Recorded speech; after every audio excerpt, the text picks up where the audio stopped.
전국구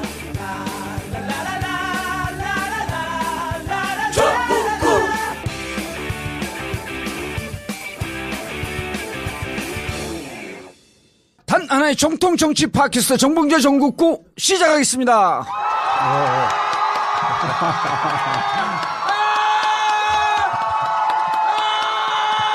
야, 이건 뭐.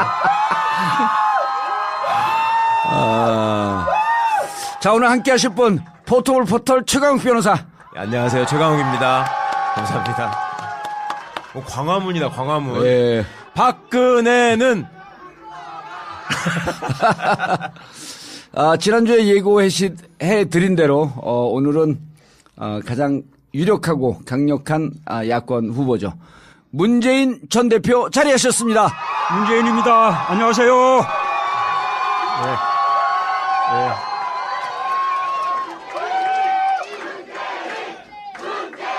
야.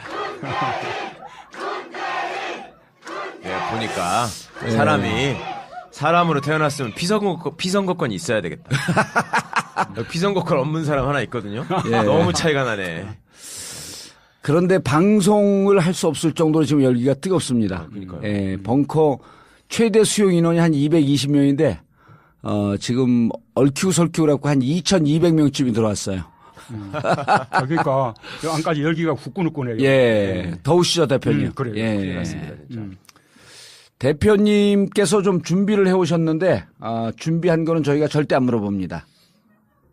예, 방송하기가 힘들고, 그래도 여러분들 끝까지, 잘 협조해 주시기 바라겠습니다. 이번 주는 29일, 목요일 8시에, 안희정 충남지사가 자리합니다. 예. 왜 야유를 보내세요, 근데?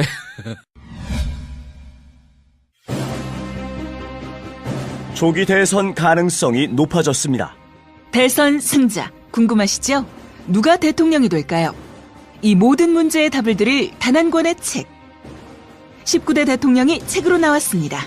19대 대통령은 노무현 정부 청와대 여론조사 전문가였던 박시영 씨와 지난 9년간 청와대에서 여론조사 책임을 맡았던 이상일 씨와의 맞짱 토론을 통해 2017년 19대 대통령을 예측했습니다. 진영 대결을 강화해야 진보가 이깁니다. 민주당 경선의 승자가 누구이며 야권의 필승 전략이 무엇인지 담아냈습니다. 대선은 아직 끝나지 않았습니다. 진정한 보수가 나아가야 할 길과 보수의 대선 전략을 고민했습니다. 19대 대통령. 주요 서점에서 판매하고 있습니다. 토크쇼 출판사. 야, 이 부장! 네가 부장이면 땅이야? 뭐? 저 인간 저건데 쟤 오늘도 술술 풀리고 안 먹고 회수 갔냐? 내일도 신체 상태로 출근하겠구만. 아유. 고려 생활건강 술술 풀리고 음주전 한포가 당신을 지켜드립니다. 특허받은 천연 유래 성분 숙취 해소제 술술 풀리고를 은하계 최저가로 딴지마켓에서 만나보세요. 야, 이 부장! 네가 부장이면 땅이야? 뭐? 저 인간 저건데 쟤 오늘도 술술 풀리고 안 먹고 회수 갔냐? 내일도 신체 상태로 출근하겠구만. 아유. 고려 생활건강 술술 풀리고 음주전 한포가 당신을 지켜드립니다. 특허받은 천연 유래 성분 숙취 해소제 술술 풀리고를 은하계 최저가로 딴지마켓에서 만나보세요. 여성 여러분, 골반이 삐딱하면 허리가 아파요. 아랫배가 나와요. 골반이 바로 서야 건강도 아름다움도 바로 섭니다. 바디로직을 입으세요. 토크밴드의 입체적인 탄력이 틀어진 골반을 바로잡습니다. 간편하고 확실한 골반 교정 타이즈 바디로직. 삐딱한 남성 골반에도 역시 바디로직. 바디로직의 효과를 못 느끼셨다면 100% 환불해드립니다. 자세한 환불 조건은 홈페이지를 참조하세요. 바디로직. 대표님, 여기 벙커 처음 오셨죠? 예, 처음입니다. 예, 분위기 어떠세요? 대단하네요. 저는 뭐 몰랐는데, 예. 이렇게 열린, 또 이렇게 다 들여다 보이는, 예. 이런 데서 이렇게 녹화하는 줄 몰랐습니다. 그리고 정말 많은 분들이 함께 해 주셨고요. 예. 저는 이 팟캐스트 늘 고마운 게, 우리 그 주류 언론들. 예. 정말 너무 편파적이잖아요. 그런데 우리 팟캐 그리고 또 SNS 이런 쪽에서 많이 이제 균형을 잡아주죠. 예. 우리로서는 항상 고맙습니다. 균형을 잡는 수준이 아니라 이제는 대표님 이번에 나오신 건 제가 보기에는 이제 저희가 조금 주제가 좋게 되면 한 320에서 350만. 대표님 나오신 건 한 500만 넘어가지 않을까 싶어요. 다운로드가. 그러면 이제 재밌는 게 이제 팟캐스트 듣는 분들은 제가 늘 강조하는데 이분들은 지식과 정보의 최종 소비자가 아니에요. 유통자들입니다. 그리고 적어도 듣는 거로 주위 한 10분 정도에게 충분히 설득할 수 있는. 전파한다. 예. 그러니까 500만 듣게 되면 5천만 다 들었는데 이번에 그러면은 한 대선을 바로 치르면 한 90%쯤 지지율이 나오지 않을까요? 그러네요. 아니 사실은 우리가 그 오프라인상의 그 언론을 보면 예. 너무 압도적이잖아요. 예. 그러니까 우리가 뭐 도저히 상대가 안 될 것 같은데 예. 그러나 그런 가운데서도 우리가 공론 시장에서 밀리지 않는 게 저는 우리 뭐 팟캐 SNS 예. 그런 덕분이라고 봅니다. 아까 말씀하신 대로 그냥 듣는 데서 그치지 않고 전파하고 예. 설득해내고 예. 또 새끼까지 치죠. 그러니까 정말 정국군은 처음이신데 다른 팟캐스트 몇 번 나가셨잖아요. 진짜가 나타났다 나가셨고 제 기억에. 아, 그건 당이니까. 당 공식 예. 팟캐스트니까. 예. 옛날에 우리 또 뭐 또 우리 정의연 함께 하셨던 낙곰수. 예. 시절에 그때는 나가셨구나. 대표님 낙곰수는 이제 잊으세요. 이제 전국구 시대가 왔습니다. 아니 그런데 이제 4월 13일에 이제 대표님도 잘 아시는 윈지 코리아 컨설팅 있잖아요. 제가 거기 그 주주입니다. 예, 지분을 갖고 있어요. 거의 제 회사나 다름없습니다. 그런데 이제 거기서 32곳 여론조사를 해서 우리가 전국구에서만 유일하게 과반 붕괴된다. 서로 비슷비슷하게 가고 차이가 크게 나지 않을 것이다. 그런데 모든 언론들이 165석에서 180석 예상을 했단 말이에요. 새누리당. 근데 이제 4월 13일 날 딱 끝나고 난 다음에 주류 언론들 내부에서 무척 반성이 컸어요. 그리고 그때부터 본격적으로 어떻게 팟캐스트 시장을 파고 들어올 거냐. 그러니까 보세요. 여기 예를 들어서 한 350, 400만 다운이라고 한다면 지금 조선 찍는 게 60만이라고 자기들이 얘기하고 있거든요. 근데 조선일보 부수가. 조선일보 하루 부수가. 예. 근데 우리는 하나의 주제를 350만, 400만이 듣는단 말이에요. 그럼 이 주제가 갖는 또 이 팟캐스트가 갖는 위력이라고 하는 게 비교가 안 되는 거죠. 60만 찍은 거 몇 명이나 볼 거예요. 예. 그래 그런 이 주류 언론의 영향력도 많이 이제 줄어들기도 했지만 지난번 총선 때 보면 그 언론 통해서 이렇게 발표됐던 여론조사. 예. 그 정말 엉터리였죠. 그럼요. 저는 뭐 거의 뭐 선거 사기라고 생각해요.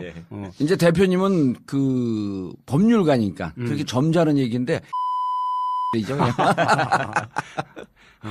예. 그런데 사실은 나는 그 우리가 지지 않으리라고 예. 자신했었어요. 그때 총선 때 예. 무슨 근거로? 지원주세 하시면서 느끼신 거예요? 이게 결과를 보고 하는 이야기거니 할지 모르겠는데. 아니 그렇게 믿지 않습니다. 제가 예. 그때 그 총선 결과를 놓고 제가 약속한 게 있어요. 예. 첫째는 새누리당 가반 의석을 반드시 막겠다. 예. 두 번째 우리 당 의석을 기존 의석보다 늘리겠다. 세 번째가 우리 당 기필코 전국 정당 될 거다. 네. 다 맞았잖아요. 예. 제가 뿐만 아니라 부산에서는 부산 시민들이 우리 당 5명 국회의원 뽑았거든요. 그렇죠. 예. 제가 신공항 꼭 해내겠다고. 그랬더니 딱 5명 됐어. 그래서 거의 나도 우리 그 봉도사 수준의 쪽집게로 그렇게 맞췄습니다. 문도사. 예. 문도사가 걸어가는 걸 영어로 뭐라는 줄 아세요? 모르겠어요. 문워크. 예, 어쨌든 그때 참 그 영남 지역이나 충청 지역 이런 쪽의 변화 그리고 우리 당이 전국 정당화된 것 이런 거 참 기적 같은 그런 일이었습니다. 그때 눈물 나는 감동이었죠. 정말 그 부분은. 그 저의 뵈면은 마주 뵈니까 갑자기 생각나서 여쭤보고 싶은 게 생겼어요. 그 네팔 다녀오셨잖아요. 왜.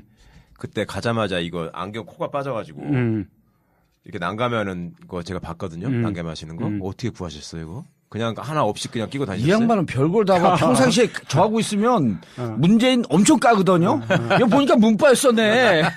아니 안경 쓰는 사람 그거 없으면 진짜 괴롭거든. 아니 그래서 그 카트만두에서 그 안경 코 네. 임시로 그렇게 땜질로 해서 쓰다가 지금도 돌아와서 도로 또 여기 와서 했죠. 그러니까 완전히 수리하신 거죠? 예. 저는 그래서 휴지로 감고 다니셨나 어떻게 했나 싶더라고. 그런데 노무현 대통령과 함께 오래 계셨었잖아요. 예. 그리고 직접 정치 일선에 나서시진 않았지만 어쨌든 정치 그 또 노무현 대통령께서 보통 승부사예요. 그냥 항상 전면에서 싸우는 정치 그다음에 뚫고 나가는 정치 이런 걸 그 계속 보시면서 지냈는데 항상 이렇게 보면은 좀 그 사람들을 대할 때 기자들을 대할 때 공개 석상에서 이렇게 보면 좀 수줍어 하시는 것 같아요. 아직도 이게 몸에 잘 안 맞는 옷 같아요. 그런데 뭐 맨 선두에서 예. 뭐 공격받고 야단 맞고 뭐 이러기는 매일반 아닌가? 아니, 아까 스튜디오에서 이렇게 환호에 손 흔드시는 거 보니까 많이 뻔뻔해지셨는데요. 정말 예상치 못한 모습인데. 예. 아니, 그 자연스러우세요. 그러니까 이제 자꾸 과거의 그런 모습이 이렇게 이제 그 머리를 좀 잡고 있어도 제가 보기에는 무척 자연스러우세요. 그래 우리 정치가 조금 더 품격이 있으면 좋은데 역시 조금 이런 조금 투쟁적인 그런 것도 있어야 우리 정치에서 살아남고 또 인정받고. 요즘 가장 투쟁적이시잖아요. 가장 투쟁적이신가요? 저는 그냥 원칙 지키는 것만큼은 잘합니다. 예. 정치가 품격이 있어야 한다. TBS 교통방송 TV에서 제가 진행하는 그 프로그램 이름이 정봉주의 품격시대입니다. 오, 정말? 그럼요. 좀 2달째 됐어요. 한 번도 안 보셨죠? 그거 봐야지 대통령 됩니다. 교통방송에 텔레비전 있다는 것도 모르실걸요? 지난번에 김어준. 그건 라디오예요. 뉴스공장 라디오 나갔잖아요. 그건 라디오예요. 텔레비전이라니까요. 제가 비주얼이 되잖아요. 예. 본격적으로 레이스가 걸렸어요. 그리고 요즘은 그 촛불 국면에서 주저주저하는 것 때문에 특히 우리 진영 분들이 많이 이제 속상해하고 그러는데 요즘은 정말 아까도 말씀드렸듯이 좀 거침없어졌어요. 저는 주저한 적은 없고요. 예. 초기에는 박근혜 대통령에게 이런저런 기회를 우리가 드린 거였죠. 그런데 본인이 다 걷어찼죠. 예. 그러니 결국 원칙적인 길로 가게 된 것이었고 나는 처음부터 저를 비롯한 우리 야당 정치인들이 그냥 국민의 선두에 서서 대통령의 하야를 요구했었다면 이 촛불 정국이 잘못하면 정쟁처럼 되면서 진정 논리에 갇힐 수가 있었다고 생각해요. 그래서 그때 초기에 정치적인 해법을 제시하면서 그다음에 그 해법이 통하지 않는다는 것을 우리 시민들이 보면서 더 분노를 키우고 그러고 자발적으로 촛불을 들고 나서고 이런 전개 과정이 대단히 자연스러웠다고 생각합니다. 지금도 우리 촛불 집회가 감동을 주는 것은 누군가가 이끄는 것이 아니라 정치하는 사람들이 선동해서 이렇게 나오는 것이 아니라 전부 자발적으로 내 한 사람 촛불이라도 세상을 바꾸는 데 도움이 될까 해서 집에 아이들 손까지 잡고 그렇게 나오잖아요. 그러니까 아주 평화적인 전 세계가 깜짝 놀라는 그런 아주 명예로운 지금 시민혁명을 하고 있는 거죠. 근데 솔직히 말해서 촛불 시민들이 야당에 대해서 답답해한 것도 있었단 말이에요. 초반에. 그 야당도 많이 혼났고 실제로. 근데 이게 지금 맨 처음에 그러면 정치적인 순서나 해법을 제시하셨을 때 그러면 대표님은 박근혜 대통령이 그 말귀를 알아듣고 자기가 이거를 정상적으로 판단해가지고 그거를 해법을 수용할 거라고 기대하셨어요? 아니 반드시 기대한 것은 아니지만 그러나 그런 수순을 거쳐서 맞아 말이 안 통하는구나.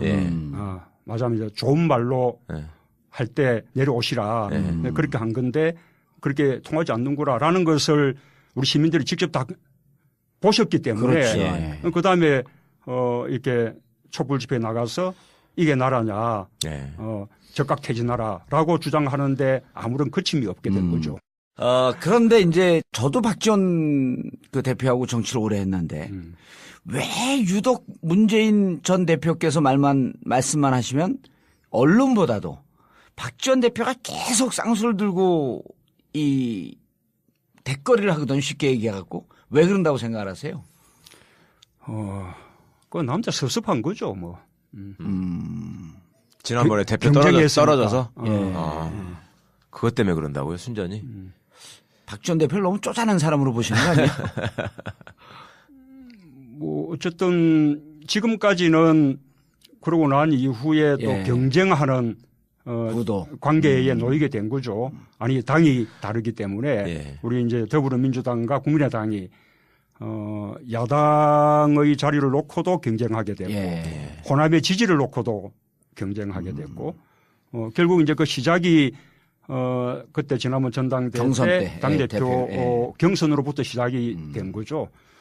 그래서 지금은 한참 경쟁하는 과정이니까 뭐 저는 그러시리라고 생각하고 앞으로 또 대선의 길목에 들어서면 그때는 또 함께 힘을 모아서 정권 교체를 해내야 되는 그런 또 협력자 관계거든요. 그래서 결국 마지막 중요한 순간에는 함께 힘을 모을 수 있을 거라고 저는 확신합니다. 박지원 대표도 언제든지 만날 의향이 있으시다. 뿐만 아니라 사실은 정권 교체하려고 그러면 우리 박지원 대표님으로 이렇게 좀 상징되는 김대중 대통령님의 사람들 그리고 또 제가 또 상징이 되고 있는 그 노무현 대통령의 사람들이 함께 손을 잡아야 됩니다. 그렇게 해야 김대중 노무현 정부를 잇는 제3기 민주정부를 만들어낼 수 있는 거죠. 박지원 대표가 김대중 대통령의 상징이라고 그러면 싫어하시는 분들이 많을 것 같은데. 김홍걸 삼남도 일단 먼저 싫어하실 것 같은데. 우선은 막 그렇다 하고. 아니요, 안 그래도 호남의 지지를 어쨌든 받는 측이 있으니까. 저는 전라도 사람이니까. 이제 선거 때 저는 그런 결과가 나올 거라고 정말 꿈에도 생각을 안 했어요. 근데 그렇게 국민의당이 약진을 하고 이제 민주당은 죽을 쓰고 이런 와중에 가서 물어봤을 거 아니에요, 제가. 도대체 무슨 생각을 하고 왜 그러는 거냐. 호남 가서. 그러니까 문재인 대표가 싫으냐? 그랬더니 싫대요.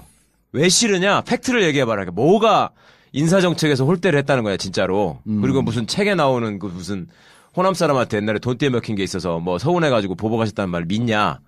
그런 게 아니고요. 그 사람들이 얘기하는 거는 특히 그 대표 경선 때 박지원 씨가 했던 얘기 있잖아요. 독시 가려고 그런다. 대표도 먹고 대통령도 먹고 욕심쟁이다. 예, 욕심쟁이다. 그러면서 지난번에 노무현 정부 때 정권을 잡았을 때도 부산 사람들 중심으로만 했지 호남을 홀대했다. 이런 얘기들을 집중적으로 퍼뜨려서 그게 그냥 알게 모르게 스멀스멀 이렇게 먹혀 들어가서 팩트를 확인해 볼 생각도 않고 그렇지 뭐 그냥 이렇게 생각을 했다는 거예요. 그러면은 그게 섭섭하지 않으세요? 그거 아셨을 거 아니에요. 그때 많이 다니시면서. 나는 그런 생각들이 충분히 이해가 갑니다. 왜냐하면 우리는 이렇게 전국 정당화가 목표죠. 노무현 대통령도 그것이 평생의 꿈이었고 뭐 물론 김대중 대통령도 전국 정당화를 위해서 온갖 노력을 하셨고 그런데 이게 이제 전국 정당화라는 게 또 약간 다르게 표현하자면 우리 당의 호남 헤게모니를 좀 약화시키는 거잖아요.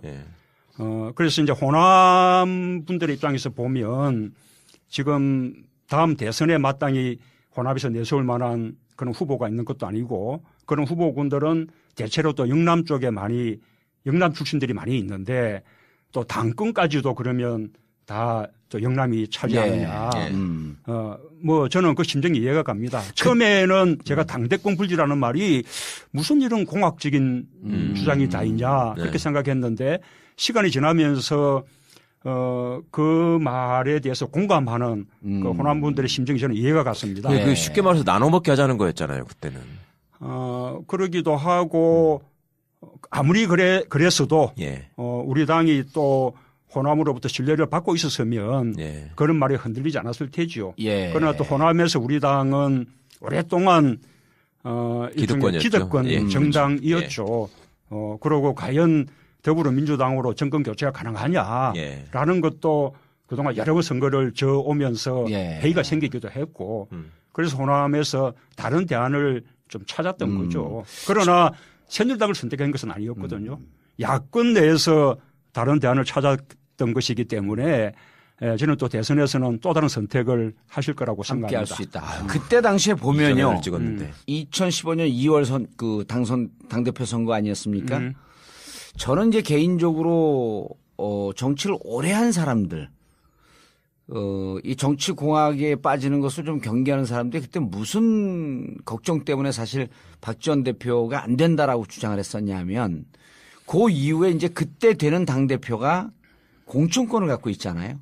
그럼 그쪽에서 공천권을 갖게 되면 이게 2016년 총선에서 반드시 좋은 성과를 내야 되는데 분탕질 할 게 불을 보듯이 빤했었거든요.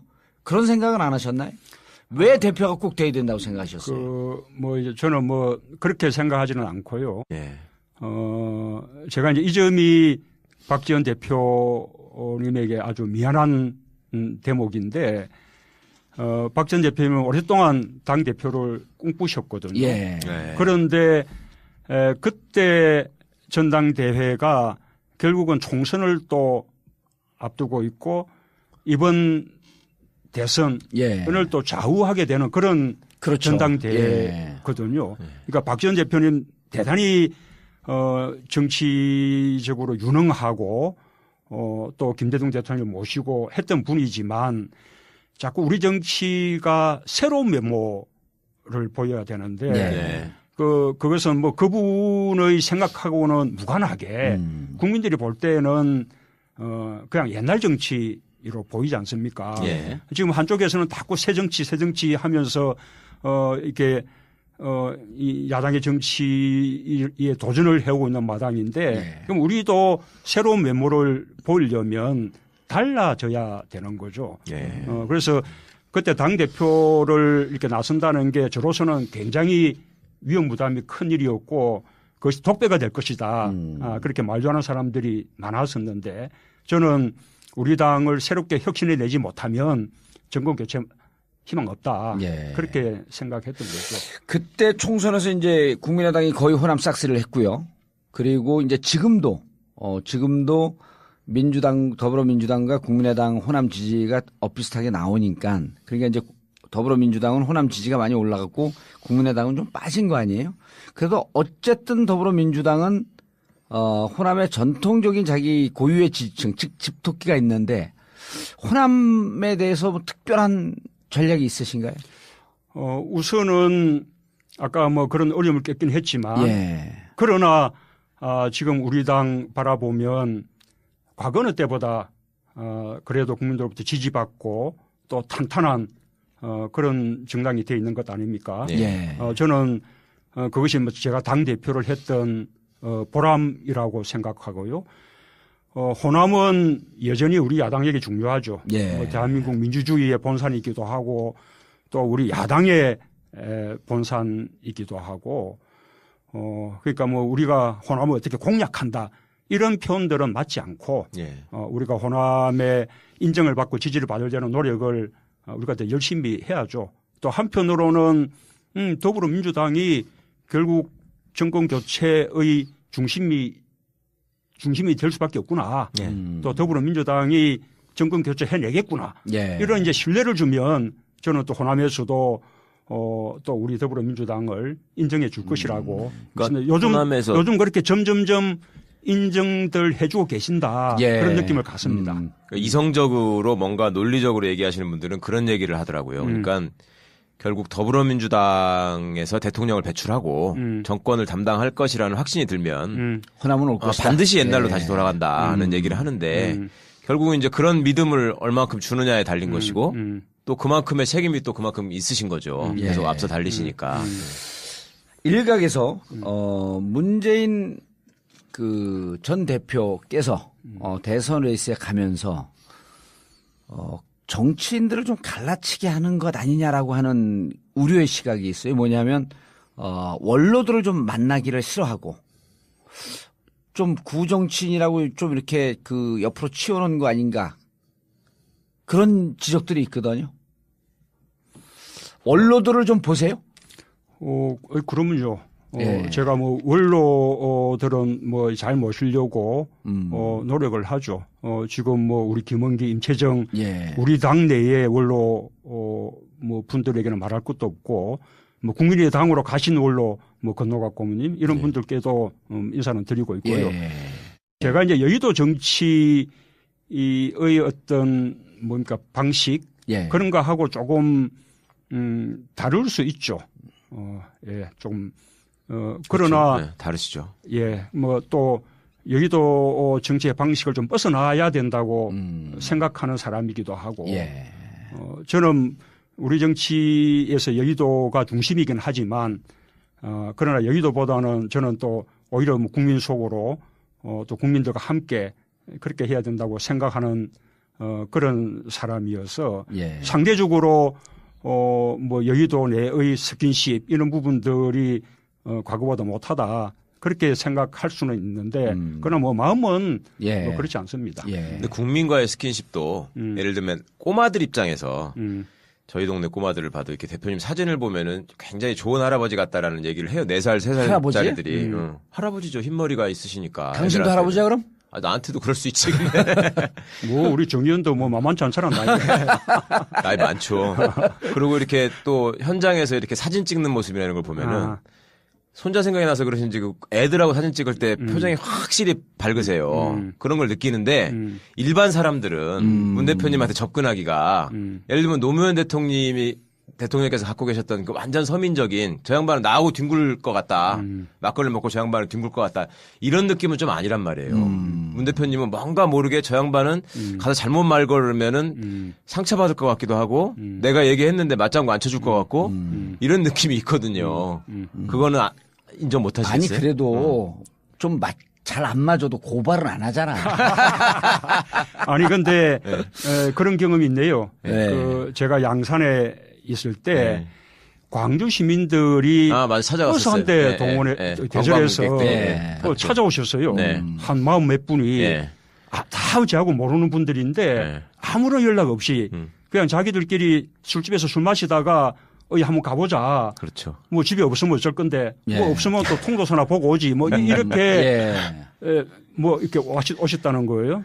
그날 제가 마침 이제 성당에 미사 보러 갔다가 조금 이제 마치고 돌아가 보니 이분들 기다리다 못해 돌아가셨는데 대문에 스티커를 다 이렇게 붙여놨어요. 예. 각각이 이제 이런 덕담이든 또는 뭐 격려하는 말이든 이렇게 남겨놓고 가셨는데 그중에 한 분이 전화번호를 남겨놓으셨더라고요. 예. 그 전화를 거니까 통도사에 가 계신다는 거예요. 네. 그래서 제가 급히 차를 몰아서 통도사 한 1시간 걸리거든요. 예. 갔죠. 네. 그러니 이제 그분들은 제가 통사까지 차를 몰고 또 쫓아와 줬기 때문에 그분들 고마워하셨고 예. 저는 저대로 또 광주에서 멀리 오셨으니까 또 고맙고 네. 그래서 이제 대화를 나누는데 그분들이 그 말씀 하시더라고요. 우리가 아마 어디보다 호남 특히 광주에 많이 갔거든요. 예. 많은 자 노력을 했죠. 예. 그런데 우리 정치인들이 오는 방식이 그분들 마음에 와닿지 않는다는 겁니다. 그러니까 오면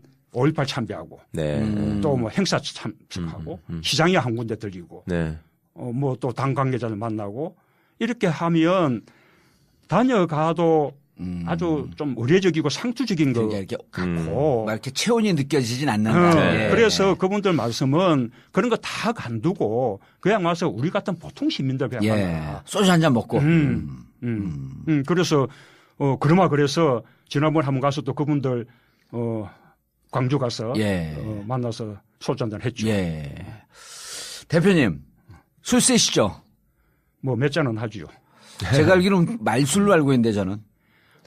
주량이 많지는 않은데 다만 이제 실수 안 하려고. 그래서 이제 실수해보셨어요 옛날에? 보이는 자리에서는 거의 실수하지 않죠. 예전에 사모님한테 제가 여쭤봤었거든요. 대표님 술 안 드시냐고? 그랬더니 소주 반 병에 한 개라고 딱 그러셨는데 그만큼만 딱 드신다고. 제가 알기로는 그것보다 좀 많이 드시는데 제가 이 말씀 왜 여쭤보냐 하면 지금 우리 이제 곧 그 피의자 박근혜 대통령 그분이 좀 이렇게 국민들하고 따로 노는 거 같거든요. 그리고 무슨 절대적인 결함이 없는.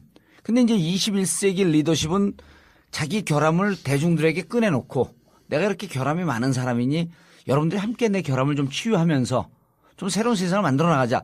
이런 리더십이 좀 있을 텐데 후보님, 대표님 같은 경우도 좀 실수 안 하는 완벽한 모습을 보여주려고 하는 이런 게 기자들 눈에는 조금 먼 분 아닌가 이런 지적들을 해요. 좀 술 먹고 실수하시면 어때요? 실수하기 싫어요? 아니 뭐 제가 이제 옛날에 젊을 때 예. 술 마시고 실수 많이 했죠. 아, 그래요? 진짜요? 그럼요. 뭐 술 취해서 길바닥에서 자기도 하고. 내일 조중동 기사 나왔네. 그런데 변호사 예. 되고 나서는 체면 차리게 되죠. 예. 그래서 집에 가서는 취할 망정 바깥에서는 이제 취하지 않으려고 노력을 하는데 모범생 콤플렉스 같은 게 있긴 있어요. 그게 많은 것 같아요. 그런데 박근혜 대통령, 우리 피자 대통령은 모범생 콤플렉스는 전혀 아니고, 그거는 그야말로, 그러니까 그냥 자기 중심 사고, 그죠? 그러니까 자기를 위해서 하면 그것이 곧바로 공익이고 그렇죠. 국가 이기고, 이런 철저하게 자기 중심 사고. 이번에 보니까 우병우가 같은 과더만요. 맞습니다. 예. 대표님. 우리 청취자분들, 그다음 국민들에게 내가 그렇게 먼 사람 아니다. 낯가치한 사람 아니다. 정말 친근감 있고 여러분들과 눈높이를 같이 하고 있다. 이거 어떻게 표현하시겠어요? 글쎄요. 그 뽕짝을 한 곡 불러버리시면. 왜냐하면 너무 이미지도 반듯하고 또 그 법률가라고 하는 것 때문에 그리고 이게 누구한테도 비치거든요. 이게 모범생 컴플렉스가 좀 있어갖고 실수 안 하려고 하는. 근데 사람이 어떻게 실수를 안 합니까? 실수하는 모습을 보이면서 또 같이 그 어울리기도 하고 그래야 되는데. 아니 그게 그 장단점이 있는 거예요. 우선은 원칙을 지켜 나간다는 것은 너무나 중요하죠. 그렇죠. 지금 박근혜 최순실 게이트도 결국 원칙 무너지고 상식 무너지고 하니까 이런 일이 생기는 거 아닙니까? 그러니까 우리가 세상이 뒤집어져도 지켜야 되는 원칙은 반드시 지켜야 되는 것이고 그와 별개로 좀 더 이제 인간적이면 좋겠다는 거죠. 문재인이라고 하는 잠재적으로 가장 강력한 대통령 후보인데 문재인은 한마디로 어떤 사람이다? 저는 이번 대선에서는 준비된 사람이다. 준비된 사람이다. 그걸 제 브랜드로 하고 싶어요. 가장 준비되어 있다. 가장 준비된. 특히 이번에는 더 중요할 것 같네요. 그렇죠. 시기가 짧으니까요. 항상 준비된 대통령이 필요한 것이지만 이번에는 대선 시기도 짧을 뿐만 아니라 기간도 당선되는 순간부터 임기가 시작하잖아요. 인수위가 없는 거예요. 인수위가 없죠. 그래서 곧바로 대통령 직무를 시작해야 되기 때문에 우선은 정책의 면에서는 거의 로드맵까지 다 갖춰야 됩니다. 그리고 또 섀도우 캐비넷도 발표해야겠잖아요. 그렇죠. 사람의 면에서는 인적인 진용까지 사전에 다 구상이 돼서 당선증을 교부받으면 곧바로 총리 인선부터 들어가야 됩니다. 글쎄요. 그러고 난 이후에 막 이렇게 우물쭈물하다가는 정말 그 중요한 시기를 다 국정을 이렇게 낭비하게 되죠. 알겠습니다. 국정 낭비가 무척 중요한 과제죠. 아무리 중요해도 광고는 좀 듣고 넘어가야 되겠습니다.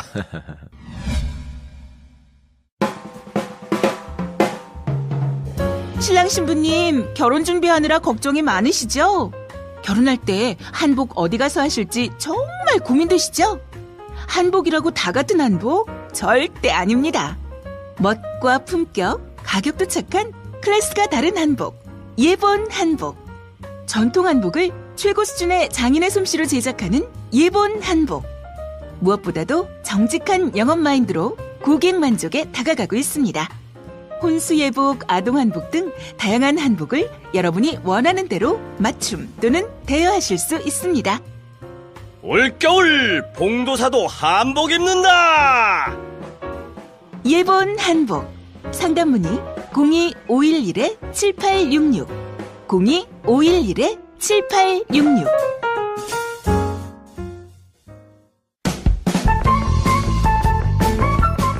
여보, 렌트카 검색 좀 해봤어?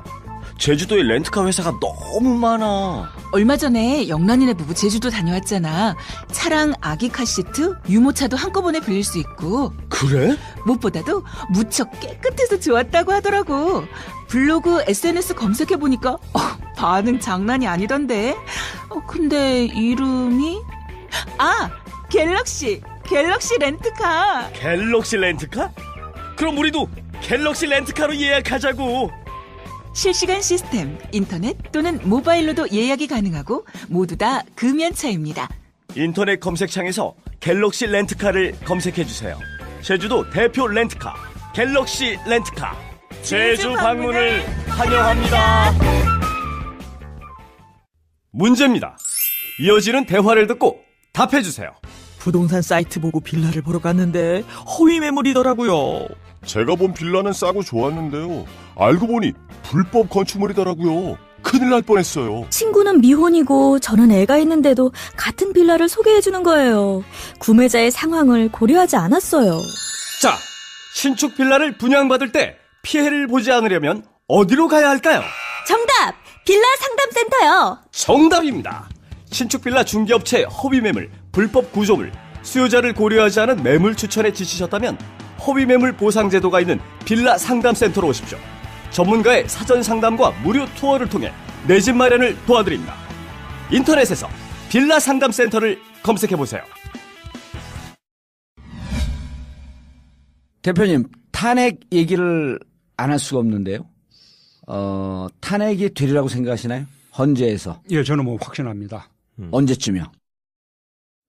늦어도 3월 초순경까지는 하지 않을 겁니다. 예, 이정미 재판관 임기가 끝나기 전까지는. 이정미 재판관이 그 사건을 처리하지 않고 만약에 퇴임하게 되면 예. 그 이후가 상당히 어려워지죠. 예. 그래서 그 부분에 대해서는 아마 헌재에서도 이정미 재판관 퇴임 전에는 결정해야 된다라는 그런 강박감을 가질 거라고 봅니다. 제가 2004년 탄핵 때 겪어보니까 그때도 헌법재판소는 굉장히 보수적인 구성이죠. 예. 탄핵에 대한 찬반을 떠나서 마냥 국민이 선출한 대통령의 직무가 정지가 되고 예.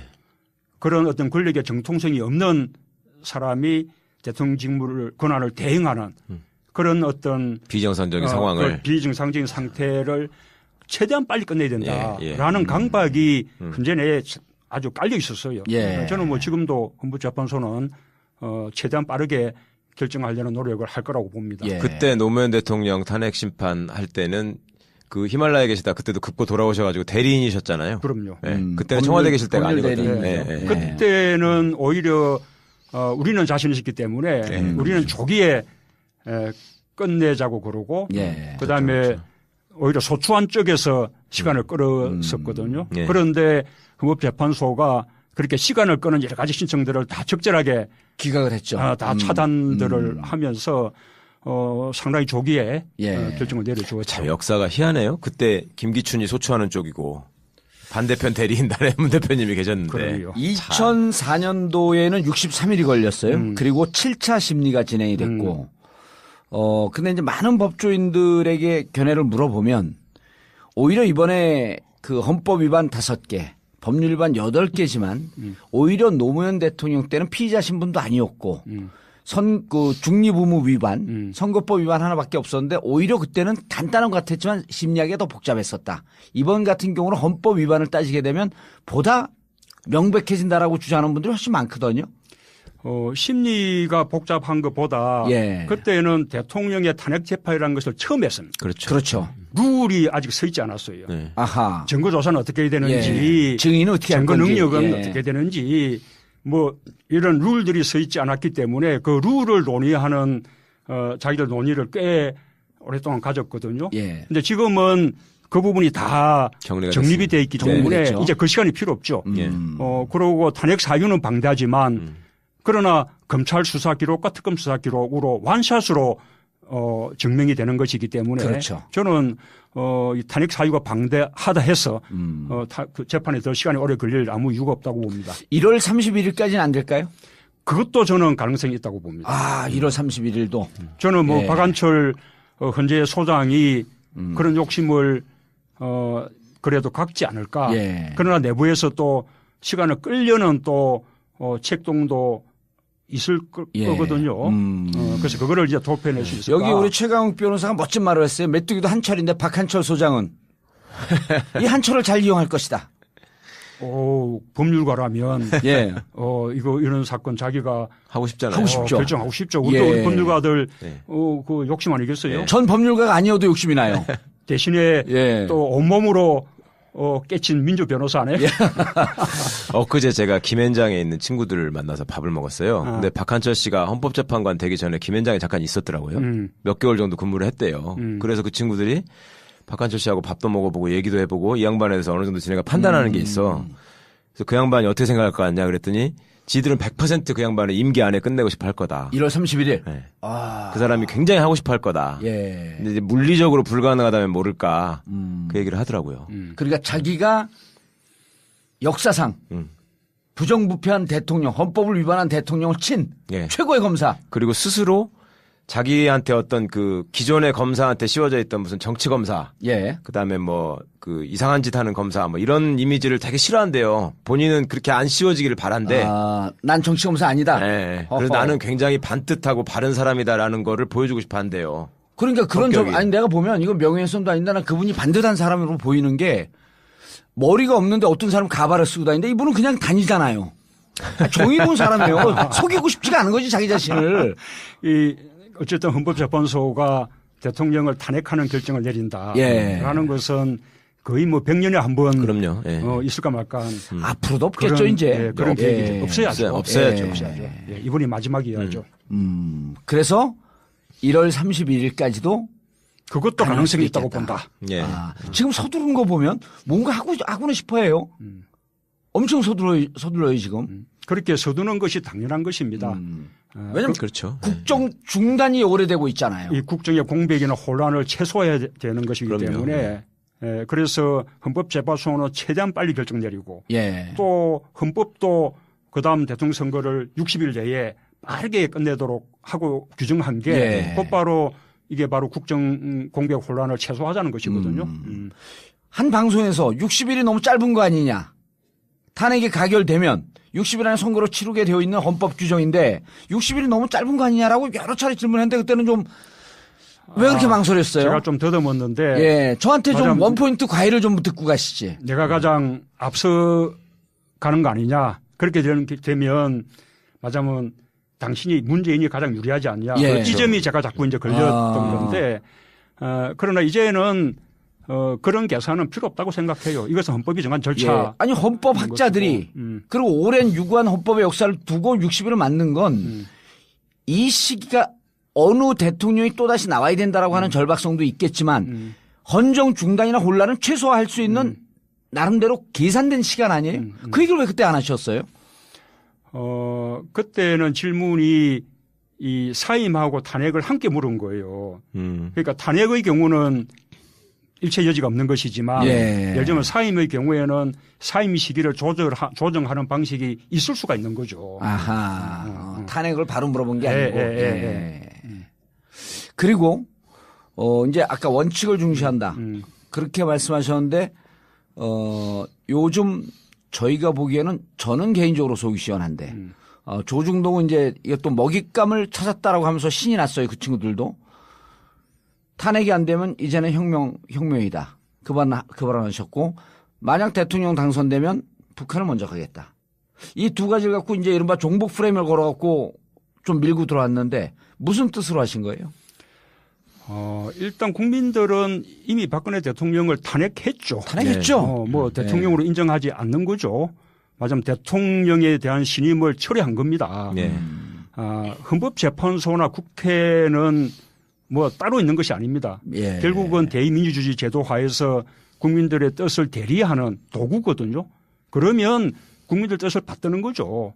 국민들은 압도적으로 탄핵했는데 헌법재판소는 다른 결정을 내린다? 예. 생각할 수가 없죠. 예. 근데 만약에 그런 결과가 생긴다면 저는 뭐 그런 결과가 있을 거라고 생각하지 않지만 예. 그래도 만에 하나 생긴다면 그것은 맞으면 국민들의 뜻을 제도적으로 관철할 수 있는 그런 길이 봉쇄된다는 것이거든요. 예. 그럼 국민들은 분노하겠죠. 예. 그러면 국민들은 직접 아마 저항권을 행사하는 그런 식의 상황이 될 수밖에 없는 거죠. 예. 그러면 그때는 우리 뭐 정치인들이 나서서 수습한다고 수습이 되지 않는 그런 상황이 될 수 있다라는 제가 객관적인 그냥 예측을 한 것이고. 그거를 혁명이라고 표현을 하셨는데 그걸 가지고 트집을 잡는단 말이죠. 제가 이 혁명이라는 말에 대해서 지금 우리 뭐 시민혁명, 촛불혁명. 그렇죠. 혁명이 진행 중이죠. 네, 저는 뭐 예. 너무나 자랑스러운. 예. 그리고 지금 세계에서도 야, 한국 사람 대단하다. 그러고 있는데 왜 이 사람들이 혁명에 대해서 마치 좀 폭력적인 것처럼 또 비법적인 것처럼 이렇게 막 그 공격하는 걸까라고 생각해 봤더니 예. 내가 알게 됐어. 가만히 생각해 보니까 이 사람들은 5.16 군사 쿠데타를 혁명이라고 했던 사람들이에요. 이 사람들은 혁명하면 쿠데타 같은 거예요. 아하. 쿠데타는 혁명하고 전혀 다른 거죠. 그렇죠. 오히려 4.19 혁명을 무너뜨린 것이 5.16 군사 쿠데타인데. 그 사람들 입장에서 좀 무서운 거예요. 공수부대 출신인데다가 혁명을 하자 그러니까. 5.16 군사 쿠데타를 혁명이라고 막 우겼던 분들이 만큼 예. 혁명 그러면 그런 쿠데타 같은 것을 생각한 것이 아닐까. 근데 그것들이 좀 무서워할 필요도 있어요. 이게 너무 이제 그렇게 단죄당한 경험이 없다 보니까 오만방자해져가지고 오늘도 제가 박문진 이사회에서 그 늙은 일베들은 무슨 주장을 하냐면 지금 이 인간은 박문진이 아주 물어뜯어 그냥. 지금 광장에 나와 있는 촛불 시민들이 저기 예전에 광우병 사태 때 MBC에 속아가지고 촛불을 들었던 사람들하고 본질적으로 똑같다는 거예요. 그래서 지네들은 진실이 밝혀지면 결국은 이 촛불은 꺼질 것이고 MBC가 굉장히 중도적이고 객관적이고 중립적인 방송을 잘하고 있기 때문에 네. 뉴스에 아무 문제가 없다는 거거든요. 그러니까 저는 그 생각이 드는 거예요. 그러니까 대표님을 좋아하는 분들은 좋아하는 지점이 되게 다 동일해요. 저 양반은 절대 거짓말할 것 같지 않다. 정말 신사다.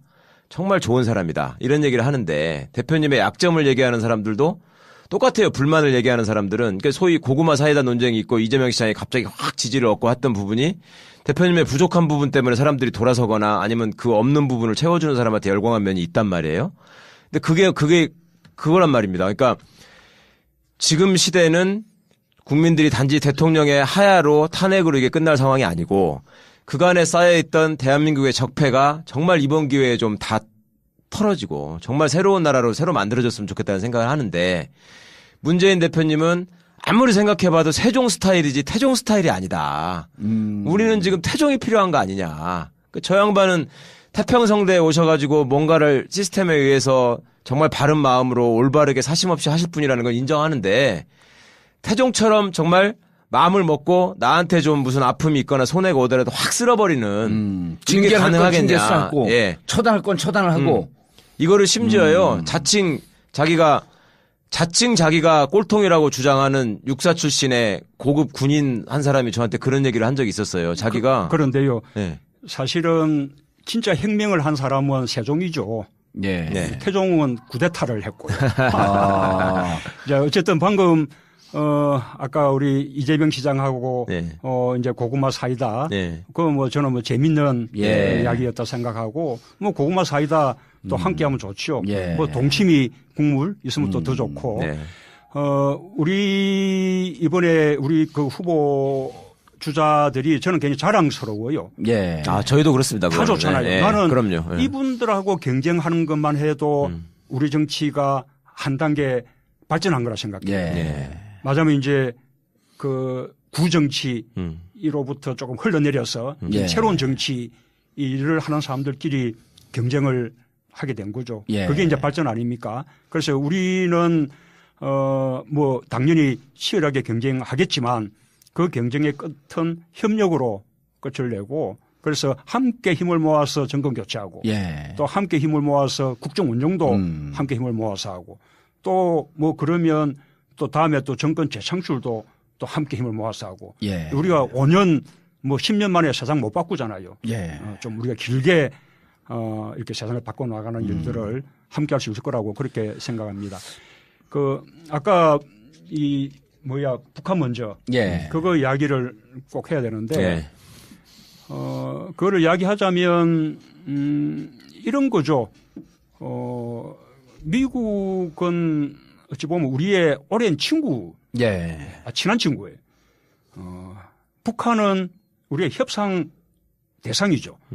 그래서 만약에 북한하고 만나서 북핵 문제를 해결할 수 있다면 그리고 또 남북 관계를 과거에 있었던 역대 남북 정상 간의 합의 사항을 다 다시 실천하는 그런 정도로 남북 관계를 복원시켜낼 수 있다면 그러면 친구한테 충분히 의논하고 또 친구 도움도 받으면서 북한을 방문하는 것이 맞는 거죠.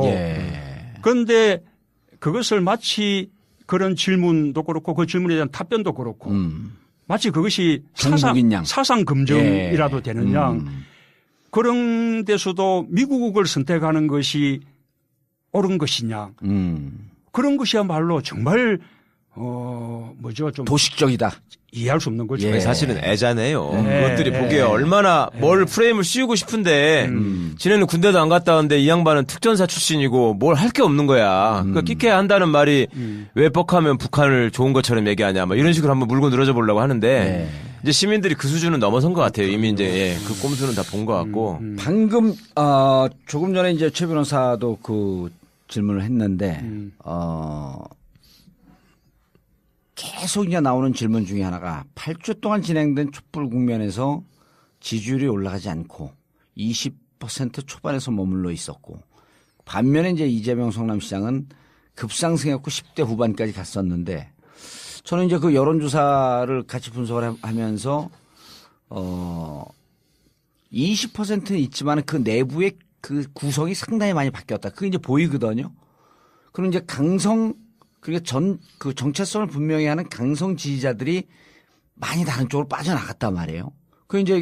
그러면서 최근에 발언이 조금 더 선명해지고 그러면서 이제 다시 그분들이 돌아오는 형국이니까 이제 지지율이 올라가고 있는데 여전히 과제는 아까 이제 호남 얘기했듯이 도대체 우리 야권의 진보 진영의 전통적인 이 집토끼들을 좀 제대로 잡고 그분들이 섭섭해갖고 나가면서 얘기하는 게 영향을 많이 주는데 이 집토끼들을 도대체 어떻게 잡을 거냐. 그래도 어쨌든 지지도가 가장 그래도 앞서가고 있고 또 뭐 조금씩 또 오르고 있고 그래서 정말 국민들께 고마운 그런 마음이죠. 이제 더 노력해야 되는 거고요. 나는 내 개인 지지도보다 우리 당의 지지도 그다음에 또 우리 당 대선 후보 전체의 지지도가 높아지고 있다는 게 그게 훨씬 더 고무적이다. 고무적이고 좋은 일이라 생각해요. 그런 거 생각하면 이재명 시장의 활약 그것은 대단히 좋은 거죠. 안희정 지사도 이제 좀 올라가고 있어요. 물론이죠. 안희정 지사 다들 우리 당의 지지도를 높이는 역할을 하기도 하고 우리 전체 파이를 키우는 겁니다. 그리고 우리가 키워놓은 파이는 나중에 누군가가 선출되는 후보를 다 지지하게 될 거기 때문에 좋은 일이죠. 저는 집토끼, 산토끼에 대한 전략이 따로 있다고 생각하지 않습니다. 그래도 지금보다 조금 더 선명한 정치적 입장을 가지고 가실 생각은 없으신가요? 그렇게도 해야 되지만 또 한편으로 확장도 해야죠. 그런데 저는 그 확장의 방법이라는 것이 무슨 정책을 우크리가 한다거나 무슨 말을 그냥 애매하게 한다거나 그건 아니죠. 그런 것이 확장의 방법이라고 생각하지 않습니다. 확장의 방법은 자기 정체성을 분명히 해서 뿌리를 깊이 내리면 가지가 넓게 펼쳐지는 거예요. 그런 것이고 그다음에 또 확장의 모습은 결국은 사람을 통해서 보여주는 거죠. 제가 당대표 할 때 아주 어려웠던 상황에서 좋은 분들 영입하는 것으로 우리 당이 확장하는 모습을 보여드렸고 그것이 그 총선에서 지지받는 하나의 요인도 됐고 지금도 우리 당을 훨씬 건강하게 만들었지 않습니까? 이제 그런 그 노력들이 계속 필요한데 상당히 준비되어 있다. 그 부분도 잘 준비되어 있다. 많이 준비되어 있다. 확장과 더불어 이게 정말 반석에 올라가는 게 저는 되게 중요하다고 생각하는데 사람의 모습은 충분히 사람들이 이제 시민들이 신뢰를 보내는 것 같아요. 근데 이제 그 외에 소위 이제 중간에 있는 그냥 어떻게 투표는 어떻게 하는 거지 이런 생각을 하는 분들한테 인상적으로 다가갈 수 있는 대표 공약이 있어야 될 것 같다. 그러니까 문재인 대통령 아니라 다른 어떤 이재명 대통령이든 안희정 대통령이 되든 어쨌거나 더불어민주당이 정권을 잡으면 무슨 일이 있더라도 이 공약은 반드시 지킬 것이다라고 하는 것이 지금 국민들한테 머릿속에 그래도 떠오르는 거는 검찰 개혁은 확실히 할 것 같다. 이거는 보장하실 수 있는 거잖아요. 그 외에 또 뭐가 있을까요? 방금 이제 검찰 개혁 네. 얘기 나와서 생각이 나는 건데 네. 제가 지금 로스쿨에 있는 김인혜 교수하고 검찰을 생각한다라는 책을 공저로 낸 적이 있어요. 그 이제 검찰 개혁에 대해서 책을 한 건 쓴 거죠. 그러셨죠. 그 언제 쓴 거죠? 응? 언제 쓰신 거죠, 그게? 2012년도였나? 2011년에 4, 5년 됐어요. 아니요. 네. 2011년에 저하고 북콘서트 하러 가실 때 그때 쓰신 거예요. 그래서 그 책을 가지고 북콘서트를 몇 번 했었는데 서울에서 한 번 하고 부산에서 한 번 하고. 그때 우리 최 변호사님도 나오셨어요. 예. 그때 저 나온 거 왜 기억을 못 하세요? 우리 또 우리 공조사도 참. 저는 사회자였고요. 예. 여기는 전과자로 출연한 거고 질이 다릅니다. 완전. 아니야. 나는 그때 그 인터뷰할 때 내가 대권 주자인 줄 알고 사람들이 대통령 되면 법무부 장관 누가 쓸 겁니까? 그래서 내가 문재인 비서실장으로 쓰겠습니다. 혼자 착각한 맞네. 거지. 우리 정기는 그때 기억나시죠? 탄압받은 피해자로 그래. 검찰 피해자 시리즈로 나온 거예요. 김상곤 교육관님도 나오시고 한명수 총리 나오시고 그랬잖아요. 다 검찰 사람을 피해자. 잘 못 알아보시는 것 같아요. 그래요. 예. 그다음에 하나 더 하자면 나는 그 이야기는 꼭 하고 싶네요. 일자리인데요. 네. 일자리를 다들 이야기하기 때문에 이게 좀 특별하지 않아 보일 수 있는데 사실은 제가 지난번 대선 때도 일자리 대통령 되겠다라고 제가 그때 공약을 했었죠. 그런데 네. 제가 생각하는 일자리는 그냥 일자리는 기업이 만드는 것이다. 그래서 기업에게 지원하고 뭐 투자를 촉구하고 뭐 이런 그 방식으로는 안 된다고 봅니다. 일자리를 만드는 일을 주도해야 되는 것은 정부, 공공부분. 최대의 고용주가 정부고 공공부분이죠. 그래서 나는 일자리만큼은 일종의 경제 비상 조치 같은 그런 어떤 자세로 정부하고 공공부분이 주도해서 일자리 만들어내고 예를 들면 지금 소방공무원이요. 법적 정원이 6만 6천 명쯤 되거든. 근데 지금 4만 명쯤 돼 현원이. 반도 못 채우고 있고. 이 사람들이 3교대 근무하느라고. 3교대 근무, 그러니까 뭐 예를 들면 소방차가 출동하면 또는 119 차량이 출동하면 탑승 인원이 정해져 있는데 이 탑승 인원을 다 못 채우고 있는 거예요. 그 지난번에 여름에 울산 물 날릴 때 그 순직한 소방관 그분은 간호학과 출신이어서 원래 담당이 구급 담당이었는데 인원이 없으니까 이분이 구조 업무에 투입된 거예요. 그 불은 난 물에 들어가서 구조 작업하다가 본인이 순직당한 거죠. 그래서 이런 국민의 안전을 지켜주는 업무잖아요.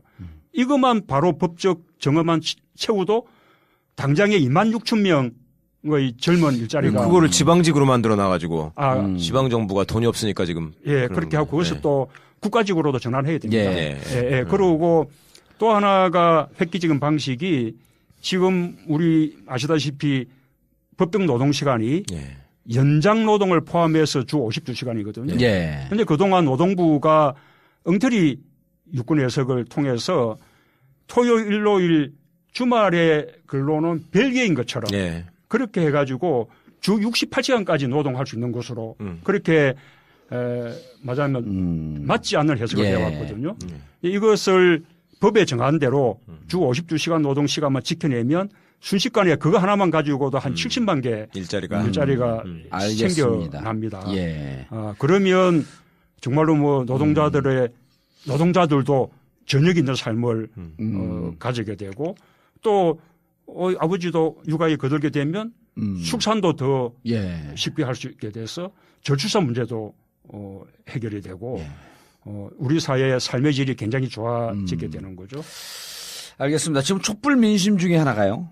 저는 이제 보통 총선은 과거 그 회기적 투표를 하고 대선은 이제 미래지향적 투표를 한다고 이제 정치학에서 그렇게 얘기를 하고 있는데 지금 촛불 민심 중에 하나가 과거 이명박근혜 정권 9년 동안 공무의 이름으로 국가를 농단하고 국부를 소잔하고 이런 사람들을 찾아갖고 처벌해야 된다라고 하는 이 민심이 높거든요.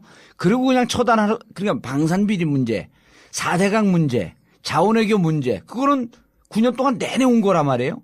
공무의 이름으로 그분들에 대한 철저한 심판, 그리고 요즘 한 발 더 나가서 이제 부역자라고 표현하는데 그분들이 그렇게 해서 취했던 재산에 대해서 국가가 환수할 수 있는 강력한 의지를 가져야 된다. 어떻게 생각하세요? 예, 공감합니다. 공감할 뿐만 아니라 저도 이미 그런 말을 여러 차례 하셨죠. 했죠. 예, 그래서 그것을 대청소라는 그 표현을 쓰고 있는데 예. 이런 대청소 위에서만 새로운 대한민국의 건설이 가능한 거죠. 예. 이런 청산의 작업 없이 새로운 나라 건설한다는 것은 그거는 뭐 사상누각과 같은 거예요. 그래서 대청소의 방법은 책임 물산 책임 묻고 예. 그다음에 부당하게 축제한 재산들 그것은 또 국가가 환수하고 이런 것은 반드시 필요하다고 봅니다. 그 대표님 그 사람에 대한 믿음이나 사람을 잘 써야 되겠다라는 자신이나 플랜은 있으세요? 저는 그러니까 참여정부에 대해서 제가 개인적으로 가진 가장 큰 불만은 우리가 인재풀이 적다. 지금 그다음에 뭐 그 개혁이라고 하는 것이 한순간에 이루어지지 않는다. 뭐 이런 얘기 때문에 이 사람 저 사람 좌고우면 하면서 썼다가 거의 다 배신했지 않습니까 지금? 그때 당시에 노무현 대통령의 어떤 지명을 받고 또 거기서 크고 거기서 역량을 발휘할 장을 펼쳐줬던 사람들이 돌아와서 다 딴짓하고 있단 말이에요. 뭐 멀리 봐 기름 작업만 봐도 그렇지. 그렇죠. 그러니까 이번에 우리 저 안희정 지사가 당신은 정치할 만한 그 염치가 되는 사람이 아니다. 어떻게 한번 바로 와가지고 참배부터 할 줄 알았더니 그걸 안 하느냐라는 말씀을 해가지고 굉장히 그게 묵직하게 와 닿았는데, 그러니까 그때 당시에 청와대에 근무하면서 나름 자기가 굉장히 개혁적이라고 생각하는 사람들 중에는 저한테 개인적으로 내가 당시에 봤던 문재인 실장이나 문재인 수석은 개혁주의자가 아니었다 이렇게 얘기를 해요. 그 양반은 항상 온건하고 토론을 통한 합리적인 시스템으로 가야 되는 것이지 사람이라는 걸 기본적으로 그렇게 뭐 한순간에 판단하거나 평가해서는 안 된다. 이런 입장을 갖고 계셨다. 근데 결과적으로 지금 그게 그렇게 배신하고 뒤통수 때리는 사람들을 우리가 많이 봤는데 앞으로도 우리 새 정부가 들었으면 민주당이 잡으면 또 우리한테는 사람이 부족하다. 그래도 뭐를 하려면 경력이 있는 사람이 있어야지 조직이 안정된다. 이런 논리가 계속 이어질 가능성은 없나요? 우선은 우리가 두 번의 정부를 경험했기 때문에 이제는 맨파워 면에서 우리가 전혀 밀리지 않습니다. 이제 과거에는 우리가 사회 분야 쪽은 맨파워가 풍부했었는데 사실은 뭐 외교, 안보, 국방, 경제 이런 쪽은 우리가 좀 부족했던 게 사실인데 지금은 이제 그런 부분에서조차도 우리가 전혀 뭐 맨파워가 부족하지 않습니다. 오히려 김대중 노무현 정부 또 이명박 박근혜 정부 비교해 보면 경제도 김대중 노무현 정부가 훨씬 잘했잖아요. 안보도 마찬가지로 김대중 노무현 정부가 훨씬 잘했거든요. 그래서 이제 맨파워가 부족하지 않고요. 제가 아까 준비된 후보 이야기했는데 이 준비라는 것이 가장 중요한 것이 국정이 돌아가는 메커니즘을 아는 거예요. 그렇죠. 그러니까 관료들이 어떻게 움직이고 무슨 생각을 하고 어떻게 뭐 대통령 주재하는 회의에서는 대통령이 하자는 아젠다 계획에 대해서 다 찬성하고 오히려 그 계획 방안을 뭐 보고까지 해 올리고 하지만 어떻게 돌아서서는 교묘하게 그 계획을 무력화시키고 자기들 이익을 관철해 나가느냐 이 메커니즘들을 알지 못하면 딱 관료들에게 얹히기 십상인 거죠. 아마 그 나는 처음에 초기에 박근혜 대통령도 지난번 대선 때 썼던 뭐 경제민주화 이런 공약들 다 거의 다 말아먹었잖아요. 그런 것들이 저는 전부 다 경제 관료들에게 다 맞으면 얹혔기 때문에 그렇을 거라고 저는 생각을 합니다. 이제 그런 것을 꿰뚫어 볼 수 있어야 돼요. 나는 이제 그런 메커니즘을 충분히 보았죠. 그건 이제 자신이 생기셨어요? 그럼 예전처럼 법무부 장관 이쪽 시켰다 왔다 갔다 하고 이렇게 해서 검찰개혁 물 건너가고 이런 일은 없겠네요, 이제. 예, 그 당시에 그 법무부 장관을 검찰 출신이 했다 안 했다 그것이 자체가 문제는 아니고 왜냐하면 비검찰 출신의 경우에는 검찰을 장악하는 데 좀 한계가 있었어요. 그러니까 이렇게 개혁을 하려고 그러면 검찰까지도 참여시켜서 자생적으로 개혁이 되게끔 해야 되는데 비검찰 출신들은 검찰들하고 겉도는 거예요. 그렇죠. 그래서 좀 개혁을 깊숙하게 이렇게 파고들어서 하게 하는데 좀 한계가 있었고 또 그것이 답답해서 존경받는 검찰 선배 출신으로 하면 이 사람은 검찰 마인드가 강해서 그렇죠. 또 개혁 마인드 자체가 자기 제 식구 감싸기 예, 쪽으로 예. 가고. 그래서 이제 한 번 이렇게 교대로 이렇게 이제 하게 됐던 그러니까, 건데 예. 저는 그 시도가 문제였던 것이 아니라 우리가 말하자면 정치 검찰 를 없애고 예. 검찰의 정치적 중립성 독립성을 제대로 이렇게 굳혀 나가려면 먼저 있어야 되는 것이 그 앞에 있었던 정치 검찰 형태에 대한 청산. 그렇죠.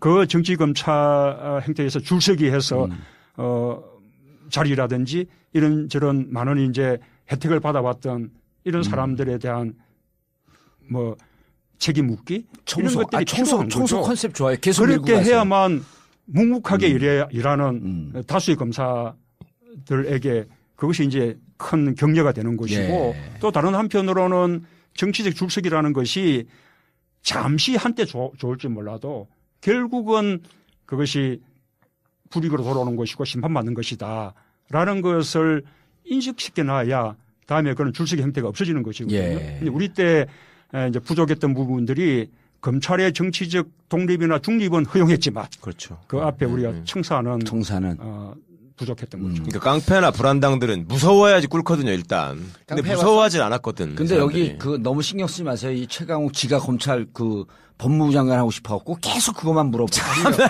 아니 방금 이 이야기는 예. 아까 제가 이야기하던 그 검찰을 생각한다 그 북콘서트 때 예. 우리가 다 동의했던 예. 그런 내용들이에요. 나하고 같이 하고 날 기억도 못해요. 대표님, 어쨌든 이제 대선 시기에는 빨라졌습니다. 그 가능성이 무척 높아졌죠. 그리고 1월 31일이라고 한다면 3월 말까지는 대선을 치러야 돼요. 3월 초라고 한다면 5월 10일까지 대선을 치러야 되고 바로 누구든 당선되자마자 이제 임기가 시작되는 거 아니에요. 인수위원회도 없이. 그 캐비넷 어떠한 내각을 구성하겠다라고 하는 것도 발표하고 그래야 되는데 당내 경선이 더 신경 쓰이세요? 아니면 본선이 신경 쓰이세요? 아무래도 중요한 것은 본선이죠. 예. 뭐 걱정도 그렇고요. 예. 저는 뭐 당내 경선은 말하자면 이게 상처 남기고 예.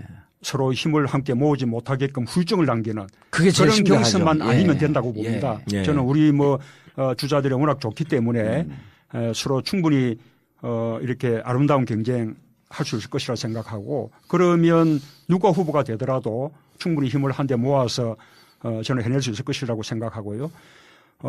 이제 본선인데 뭐 지금은 뭐 저 박근혜 대통령이 워낙 못했고 심판받는 분위기고 또 새누리당이 쪼개지기도 했고 그러니 우리가 여건이 좋아 보이지만 그러나 그 기득권 세력들의 힘이란 것이 얼마나 강고합니까? 예. 거기에 뭐 언론도 그다음에 또 뭐 정보기관들도 뭐 심지어 재벌도 예. 뭐 이 기득권 세력들의 카르텔이라는 것이 막강하거든요. 예. 결국 선거 시기가 되면 이 사람들은 다시 또 결집한다고 봐야 그렇죠. 됩니다. 예. 그리고 지금도 우리가 박근혜 대통령의 적각 퇴진을 요구하고 그것을 계기로 삼아서 구시대를 대청산하고 새로운 대한민국 건설해야 된다라는 촛불 민심이 아주 도도하긴 하지만 현실적으로 좀 이루어진 것은 박근혜 대통령이 헌법 탄핵 재판을 받게 되고 직무가 정지된 것 예. 외에는 지금 사실상 아무것도 달라진 것이 없어요. 그렇습니다. 거꾸로 지금 촛불 민심을 막 거스르려는 네. 그런 식의 시도들이 막 그냥 여기저기서 지금 행해지고 있지 않습니까? 그럼요. 예. 다시 이것이 뭐 보수 네. 진보의 진영 논리로 바꾸려고 하는 식의 그 움직임도 있고 이런 거 생각하면 우리가 본선에 대해서는 정말 있는 힘을 다해야죠. 예. 우리가 조금이라도 낙관적으로 생각한다거나 쉽게 생각하면 큰일 예. 날 거라고. 그런데 지금 그 대표님의 이런 그 낙관적인 기대와는 달리 이미 우리 진영 내부에서 각 후보를 지지하고 있는 지지자들 사이에서 온라인 상에서의 이 대립, 서로 비방, 이게 지금 극렬해지기 시작을 했거든요. 어떻게 했으면 좋겠어요?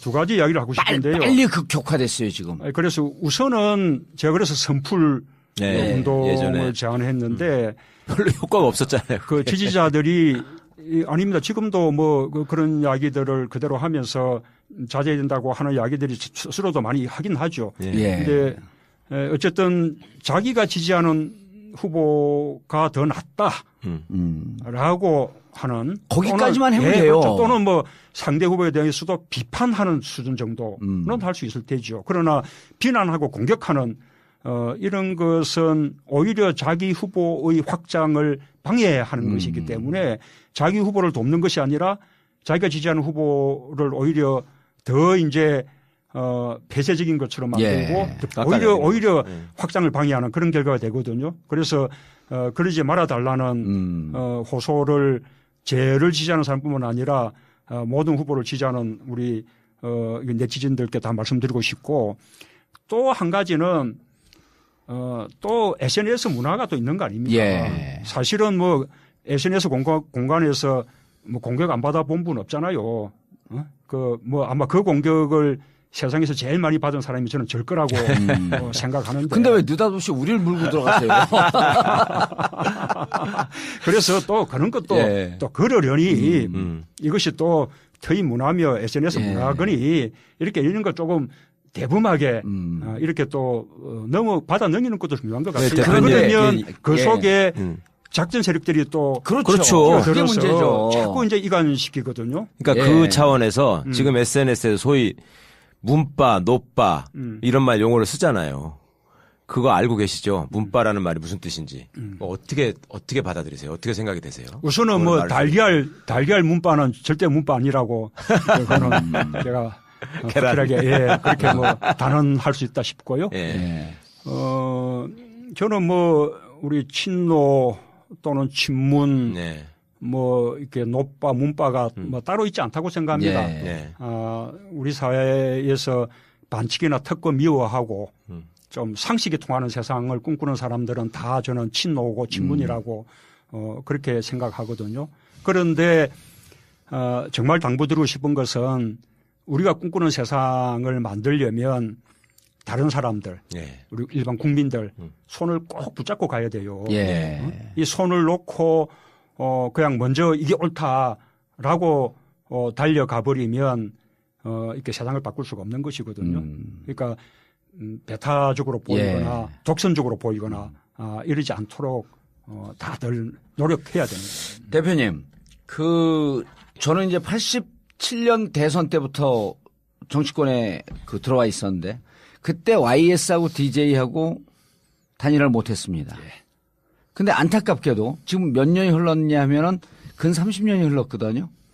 그때 YS를 지지했던 사람들, 그때 지지했던 사람들이 지금도 앉아서 술을 같이 안 먹습니다. 이게 한번 갈라치기가 되면 다시 만나기가 무척 어렵거든요.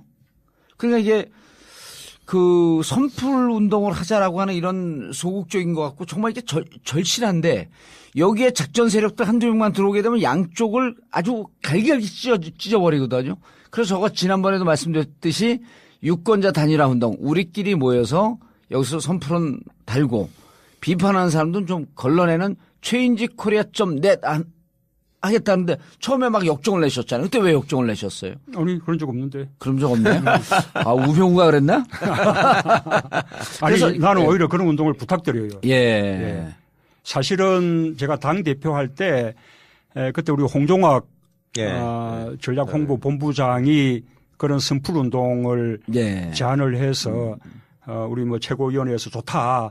이제 구체적인 안을 만들어서 하자라고까지 의견을 모았었는데 그 뒤에 막 제 대표 자리가 막 흔들리면서 결국 이제 못하고 넘어갔죠. 그래서 그것은 우리 당 차원에서도 필요하고 후보들 차원에서도 저는 뭐 후보들 간에도 때때로 만나기도 하고 또는 후보 대리인들도 수시로 회의를 하면서 일종의 신사협정을 맺어나가는 식의 필요하다 생각하고요. 바깥에 우리 외부에서도 우리 팟캐스트나 많은 분들이 함께 그런 분위기를 좀 조성해 주시면 좋겠습니다. 사실은 이게 꼭 대선 국면이 아니더라도 너무 트윗이나 SNS 공간이 거치니까 막 그것 때문에 싫어서 떠나는 사람들도 많잖아요. 그럼요. 많죠.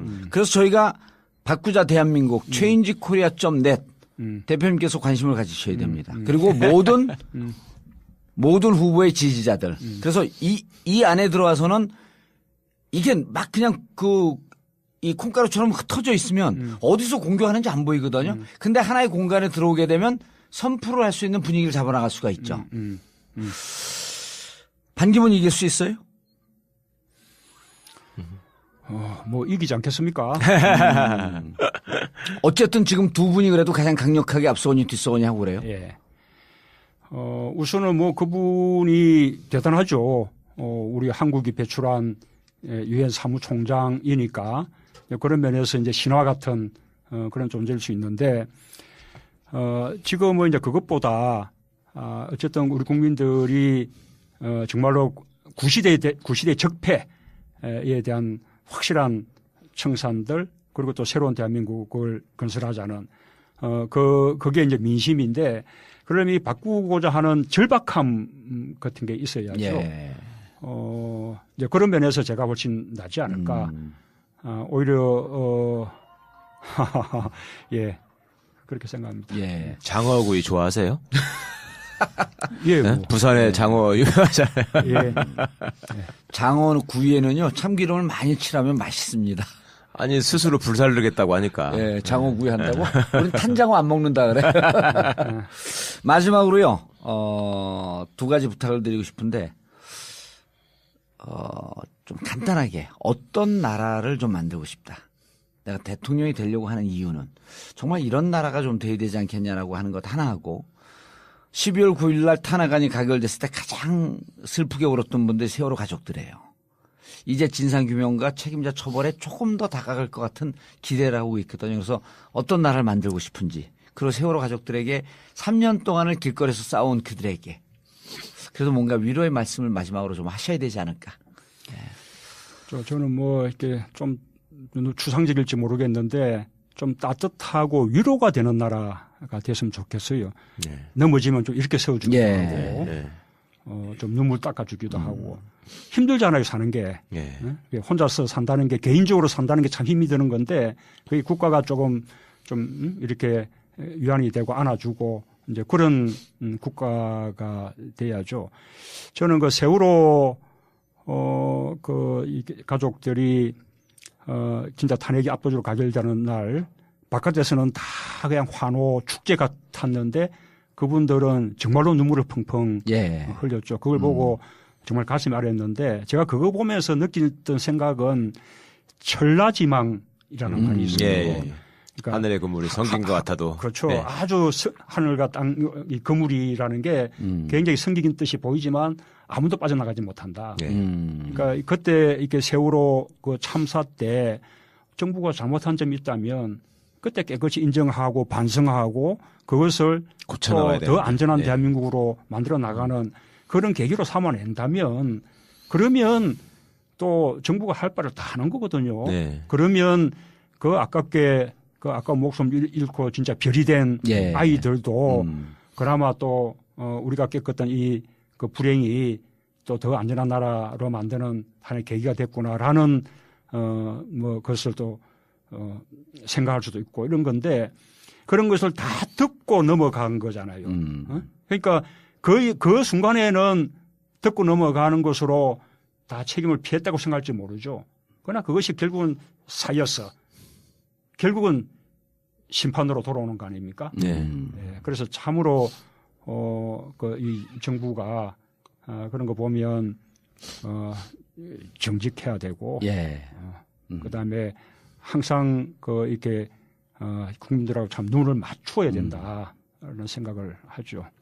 알겠습니다. 우리 세월호 가족들은 너무나 아픈 세월을 겪었는데 우리가 반드시 그 선체도 인양하고 진상도 확실히 규명하고 또 책임을 물을 사람들에게 확실히 책임도 묻고 또 그것을 안전한 대한민국 만드는 계기로도 만들어 나가고 꼭 할 겁니다. 혹시 대통령이 당선되면 지난 9년 동안 이른바 공무라고 하는 이름으로 국가를 절단냈던 사람들이 무상급식을 받고 있으면 그분들 사면할 생각이 있으세요? 중요한 얘기입니다. 예, 뭐 뭐 무상급식 뭐 동창회거든 하시네. 그럼요. 무상급식 동창들 지금 스탠바이하고 번호표 뽑고 기다리고 있어요.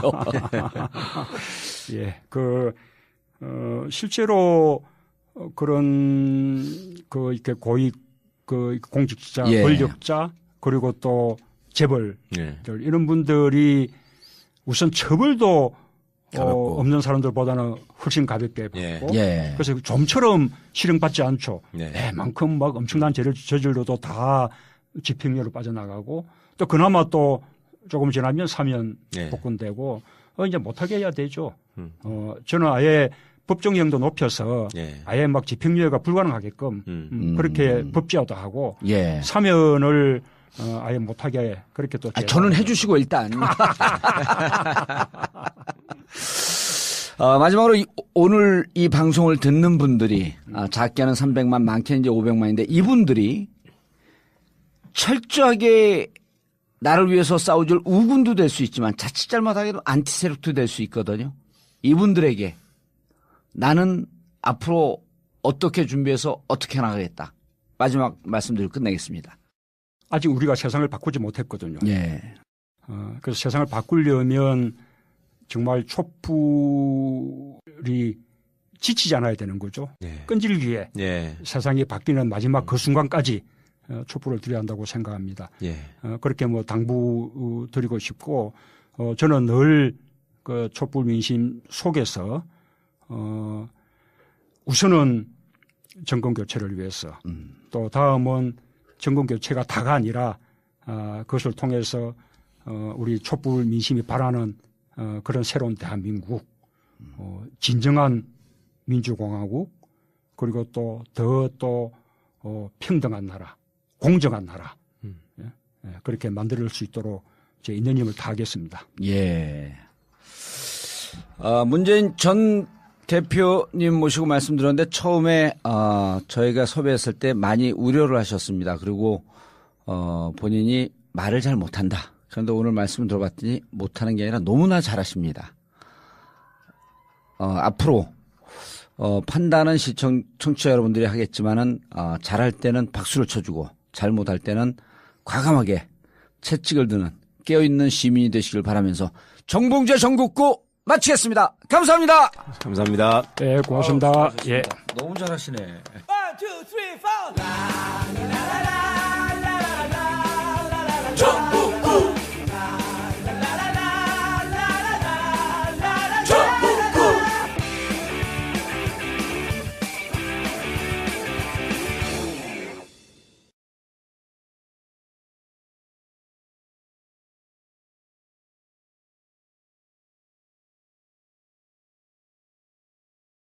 충분히 설득할 수 있는. 전파한다. 예. 그러니까, 500만 듣게 되면 5천만 다 들었는데 이번에 그러면은 한 대선을 바로 치르면 한 90%쯤 지지율이 나오지 않을까요?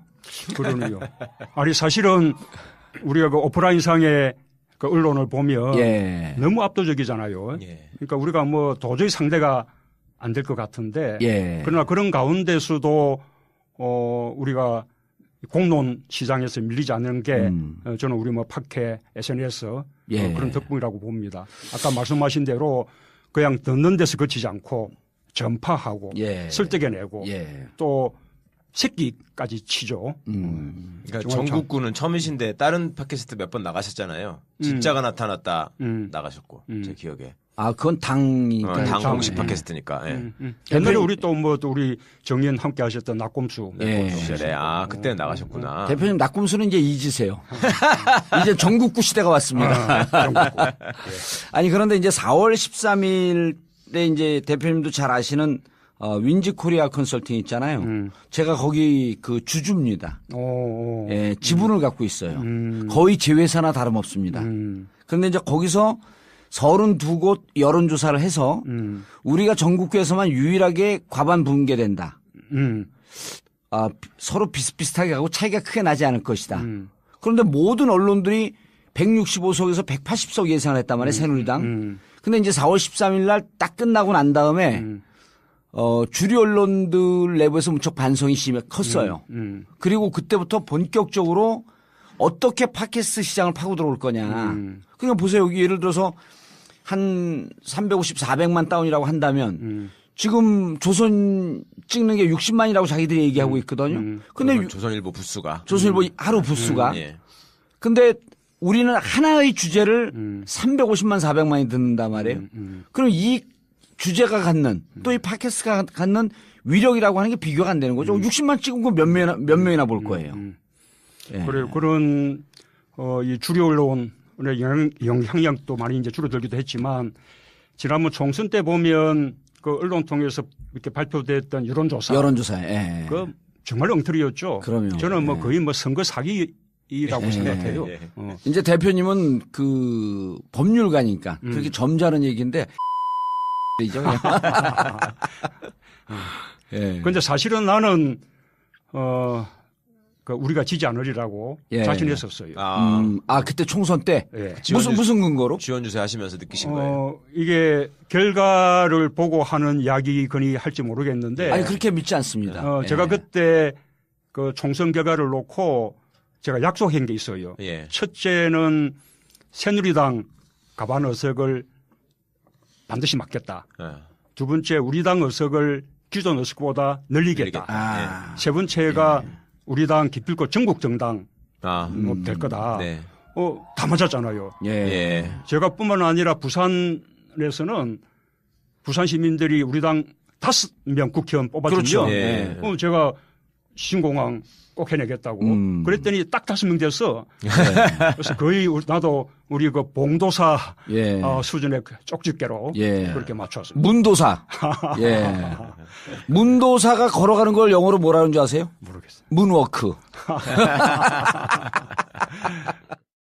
어쨌든 그때 참 그 영남 지역이나 충청 지역 이런 쪽의 변화 그리고 우리 당이 전국 정당화된 것 이런 거 참 기적 같은 그런 일이었습니다. 그때 눈물 나는 감동이었죠. 정말 그 부분은. 그 저의 뵈면은 마주 뵈니까 갑자기 생각나서 여쭤보고 싶은 게 생겼어요. 그 네팔 다녀오셨잖아요. 왜. 그때 가자마자 이거 안경 코가 빠져가지고 이렇게 난감해하는 거 제가 봤거든요. 난감하시는 거. 어떻게 구하셨어요 이거? 그냥 하나 없이 그냥 끼고 다니셨어요? 이 양반은 별걸 다 하고 평상시에 저하고 있으면 문재인 엄청 까거든요. 이거 보니까 문바에 썼네. 아니 안경 쓰는 사람 그거 없으면 진짜 괴롭거든. 아니 그래서 그 카트만두에서 그 안경 코 임시로 그렇게 땜질로 해서 쓰다가 지금도 돌아와서 도로 또 여기 와서 그러니까 완전히 수리하신 거죠? 저는 그래서 휴지로 감고 다니셨나 어떻게 했나 싶더라고. 그런데 노무현 대통령과 함께 오래 계셨었잖아요. 그리고 직접 정치 일선에 나서시진 않았지만 어쨌든 정치 그 또 노무현 대통령께서 보통 승부사예요. 그냥 항상 전면에서 싸우는 정치 그다음에 뚫고 나가는 정치 이런 걸 그 계속 보시면서 지냈는데 항상 이렇게 보면은 좀 그 사람들을 대할 때 기자들을 대할 때 공개석상에서 이렇게 보면 좀 수줍어 하시는 것 같아요. 아직도 이게 몸에 잘 안 맞는 옷 같아요. 그런데 뭐 맨 선두에서 뭐 공격받고 야단 맞고 뭐 이러기는 매일반 아닌가? 아니, 아까 스튜디오에서 이렇게 환호에 손 흔드시는 거 보니까 많이 뻔뻔해지셨는데요. 정말 예상치 못한 모습인데. 국민의당 호남 지지가 엇비슷하게 나오니까 그러니까 이제 더불어민주당은 호남 지지가 많이 올라갔고 국민의당은 좀 빠진 거 아니에요? 그래도 어쨌든 더불어민주당은 호남의 전통적인 자기 고유의 지지층, 즉 집토끼가 있는데 호남에 대해서 뭐 특별한 전략이 있으신가요? 우선은 아까 뭐 그런 어려움을 겪긴 했지만 그러나 지금 우리 당 바라보면 과거의 때보다 그래도 국민들로부터 지지받고 또 탄탄한 그런 정당이 되어 있는 것 아닙니까? 저는 그것이 뭐 제가 당대표를 했던 보람이라고 생각하고요. 호남은 여전히 우리 야당에게 중요하죠. 대한민국 민주주의의 본산이기도 하고 또 우리 야당의 본산이기도 하고 그러니까 뭐 우리가 호남을 어떻게 공략한다 이런 표현들은 맞지 않고 우리가 호남의 인정을 받고 지지를 받을 때는 노력을 우리가 더 열심히 해야죠. 또 한편으로는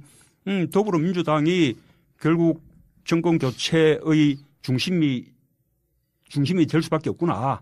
또 더불어민주당이 정권 교체 해내겠구나. 이런 이제 신뢰를 주면 저는 또 호남에서도 또 우리 더불어민주당을 인정해 줄 것이라고. 그러니까 요즘 그렇게 점점점 인정들 해주고 계신다. 그런 느낌을 갖습니다. 그러니까 이성적으로 뭔가 논리적으로 얘기하시는 분들은 그런 얘기를 하더라고요. 그러니까 결국 더불어민주당에서 대통령을 배출하고 정권을 담당할 것이라는 확신이 들면 호남은 올 것이다. 반드시 옛날로 다시 돌아간다는 얘기를 하는데 결국은 이제 그런 믿음을 얼마큼 주느냐에 달린 것이고 또 그만큼의 책임이 또 그만큼 있으신 거죠. 계속 앞서 달리시니까.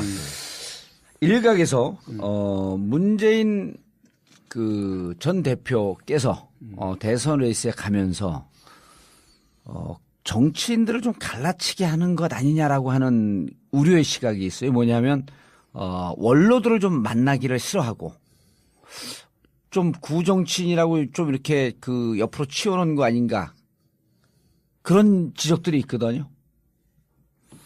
원로들을 좀 보세요. 그러면요. 제가 뭐 원로들은 뭐 잘 모시려고 노력을 하죠. 지금 뭐 우리 김원기, 임채정 우리 당내의 원로 뭐 분들에게는 말할 것도 없고 뭐 국민의당으로 가신 원로 뭐 건노갑 고모님 이런 분들께도 인사는 드리고 있고요. 제가 이제 여의도 정치의 어떤 뭡니까 방식 그런 거 하고 조금 다를 수 있죠. 조금 그러나 그렇죠. 다르시죠.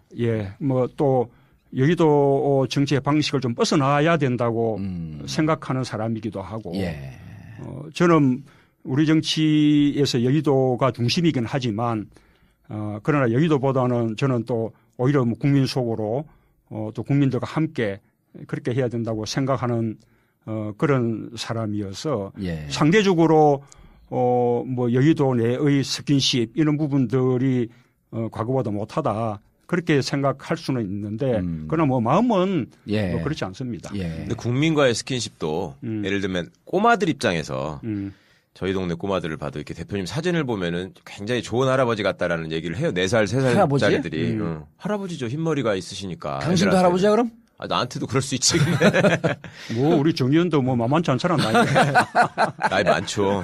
그리고 이렇게 또 현장에서 이렇게 사진 찍는 모습이라는 걸 보면은 손자 생각이 나서 그러신지 애들하고 사진 찍을 때 표정이 확실히 밝으세요. 그런 걸 느끼는데 일반 사람들은 문 대표님한테 접근하기가 예를 들면 노무현 대통령께서 갖고 계셨던 그 완전 서민적인 저 양반은 나하고 뒹굴 것 같다. 막걸리 먹고 저 양반은 뒹굴 것 같다. 이런 느낌은 좀 아니란 말이에요. 문 대표님은 뭔가 모르게 저 양반은 가서 잘못 말 걸으면은 상처받을 것 같기도 하고 내가 얘기했는데 맞장구 안 쳐줄 것 같고 이런 느낌이 있거든요. 그거는 인정 못 하시겠어요? 아니 그래도 좀 잘 안 맞아도 고발은 안 하잖아. 아니 근데 그런 경험이 있네요. 제가 양산에 있을 때 광주 시민들이 버스 한 대 동원해 대절해서 찾아오셨어요. 한 40몇 분이 다 저하고 모르는 분들인데 아무런 연락 없이 그냥 자기들끼리 술집에서 술 마시다가 한번 가보자. 그렇죠. 뭐 집에 없으면 어쩔 건데 뭐 없으면 또 통도서나 보고 오지. 뭐 이렇게 뭐 이렇게 오셨다는 거예요. 그날 제가 마침 이제 성당에 미사 보러 갔다가 조금 이제 마치고 돌아가 보니 이분들이 기다리다 못해 돌아가셨는데 대문에 스티커를 다 이렇게 붙여놨어요. 각각이 이제 이런 덕담이든 또는 뭐 격려하는 말이든 이렇게 남겨놓고 가셨는데 그중에 한 분이 전화번호를 남겨놓으셨더라고요. 그 전화를 거니까 통도사에 가 계신다는 거예요. 그래서 제가 급히 차를 몰아서 통도사 한 1시간 걸리거든요. 갔죠. 그러니 이제 그분들은 제가 통사까지 차를 몰고 또 쫓아와 줬기 때문에 그분들 고마워하셨고 저는 저대로 또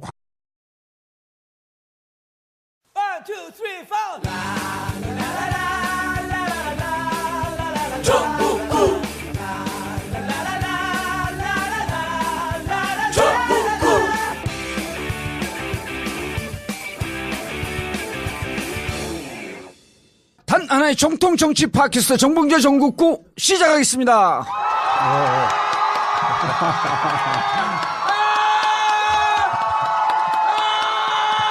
야, 이건 뭐. 자, 오늘 함께 하실 분, 포털 최강욱 변호사. 네, 안녕하세요. 최강욱입니다. 감사합니다. 광화문이다, 광화문. 예. 박근혜는 지난주에 예고해드린 대로 오늘은 가장 유력하고 강력한 야권 후보죠. 문재인 전 대표 자리하셨습니다. 문재인입니다. 안녕하세요.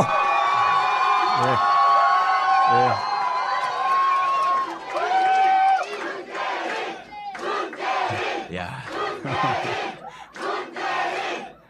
네, 보니까 사람이 사람으로 태어났으면 피선거권이 있어야 되겠다. 피선거권 없는 사람 하나 있거든요. 예. 너무 차이가 나네.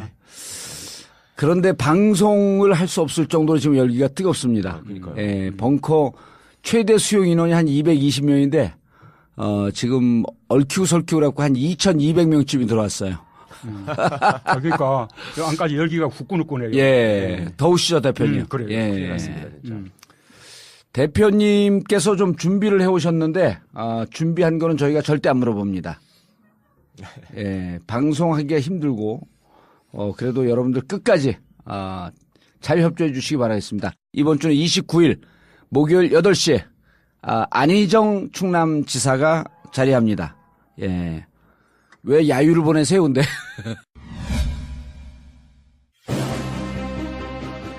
조기 대선 가능성이 높아졌습니다. 대선 승자 궁금하시죠? 누가 대통령이 될까요? 이 모든 문제의 답을 드릴 단 한 권의 책. 19대 대통령이 책으로 나왔습니다.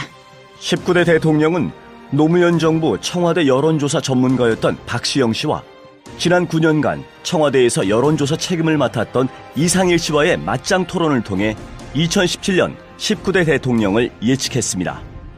진영 대결을 강화해야 진보가 이깁니다. 민주당 경선의 승자가 누구이며 야권의 필승 전략이 무엇인지 담아냈습니다. 대선은 아직 끝나지 않았습니다. 진정한 보수가 나아가야 할 길과 보수의 대선 전략을 고민했습니다. 19대 대통령. 주요 서점에서 판매하고 있습니다. 토크쇼 출판사. 야, 이 부장! 네가 부장이면 땅이야? 뭐? 저 인간 저건데 쟤 오늘도 술술 풀리고 안 먹고 회수 갔냐? 내일도 신체 상태로 출근하겠구만. 아유. 고려 생활 건강 술술 풀리고 음주전 한포가 당신을 지켜드립니다. 특허받은 천연 유래 성분 숙취 해소제 술술 풀리고를 은하계 최저가로 딴지마켓에서 만나보세요. 야, 이 부장! 네가 부장이면 땅이야? 뭐? 저 인간 저건데 쟤 오늘도 술술 풀리고 안 먹고 회수 갔냐? 내일도 신체 상태로 출근하겠구만. 아유. 고려 생활 건강 술술 풀리고 음주전 한포가 당신을 지켜드립니다. 특허받은 천연 유래 성분 숙취 해소제 술술 풀리고를 은하계 최저가로 딴지마켓에서 만나보세요. 여성 여러분, 골반이 삐딱하면 허리가 아파요. 아랫배가 나와요. 골반이 바로 서야 건강도 아름다움도 바로 섭니다. 바디로직을 입으세요. 토크밴드의 입체적인 탄력이 틀어진 골반을 바로잡습니다. 간편하고 확실한 골반 교정 타이즈 바디로직. 삐딱한 남성 골반에도 역시 바디로직. 바디로직의 효과를 못 느끼셨다면 100% 환불해드립니다. 자세한 환불 조건은 홈페이지를 참조하세요. 바디로직. 바디로직. 대표님, 여기 벙커 처음 오셨죠? 예, 처음입니다. 예, 분위기 어떠세요? 대단하네요. 저는 뭐 몰랐는데, 예, 이렇게 열린 또 이렇게 다 들여다 보이는 예, 이런 데서 이렇게 녹화하는 줄 몰랐습니다. 그리고 정말 많은 분들이 함께 해주셨고요. 예. 저는 이 팟캐스트 늘 고마운 게, 우리 그 주류 언론들. 예. 정말 너무 편파적이잖아요. 그런데 우리 팟캐 그리고 또 SNS 이런 쪽에서 많이 이제 균형을 잡아주죠. 예. 우리로서는 항상 고맙습니다. 균형을 잡는 수준이 아니라 이제는 대표님 이번에 나오신 건 제가 보기에는 이제 저희가 조금 주제가 좋게 되면 한 320에서 350만. 대표님 나오신 건 한 500만 넘어가지 않을까 싶어요. 다운로드가. 그러면 이제 재밌는 게 이제 팟캐스트 듣는 분들은 제가 늘 강조하는데 이분들은 지식과 정보의 최종 소비자가 아니에요. 유통자들입니다. 그리고 적어도 듣는 거로 주위 한 10분 정도에게 그 자연스러우세요. 그러니까 이제 자꾸 과거의 그런 모습이 이렇게 이제 그 머리를 좀 잡고 있어도 제가 보기에는 무척 자연스러우세요. 그래 우리 정치가 조금 더 품격이 있으면 좋은데 역시 조금 이런 조금 투쟁적인 그런 것도 있어야 우리 정치에서 살아남고 또 인정받고. 요즘 가장 투쟁적이시잖아요. 가장 투쟁적이신가요? 저는 그냥 원칙 지키는 것만큼은 잘합니다. 예. 정치가 품격이 있어야 한다. TBS 교통방송 TV에서 제가 진행하는 그 프로그램 이름이 정봉주의 품격시대입니다. 오, 정말? 그럼요. 좀 2달째 됐어요. 한 번도 안 보셨죠? 그거 봐야지 대통령 됩니다. 교통방송에 텔레비전 있다는 것도 모르실걸요? 지난번에 김어준. 그건 라디오예요. 뉴스공장 라디오. 라디오 나갔잖아요. 그건 라디오예요. 이게 텔레비전이라니까요. 제가 비주얼이 되잖아요.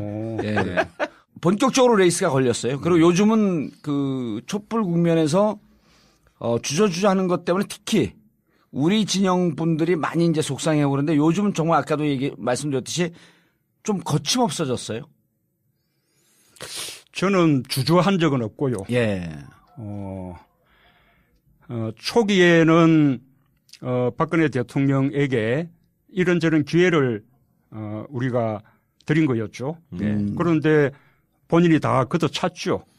그러니 결국 원칙적인 길로 가게 된 것이었고 나는 처음부터 저를 비롯한 우리 야당 정치인들이 그냥 국민의 선두에 서서 대통령의 하야를 요구했었다면 이 촛불 정국이 잘못하면 정쟁처럼 되면서 진정 논리에 갇힐 수가 있었다고 생각해요. 그래서 그때 초기에 정치적인 해법을 제시하면서 그다음에 그 해법이 통하지 않는다는 것을 우리 시민들이 보면서 더 분노를 키우고 그리고 자발적으로 촛불을 들고 나서고 이런 전개 과정이 대단히 자연스러웠다고 생각합니다. 지금도 우리 촛불 집회가 감동을 주는 것은 누군가가 이끄는 것이 아니라 정치하는 사람들이 선동해서 이렇게 나오는 것이 아니라 전부 자발적으로 내 한 사람 촛불이라도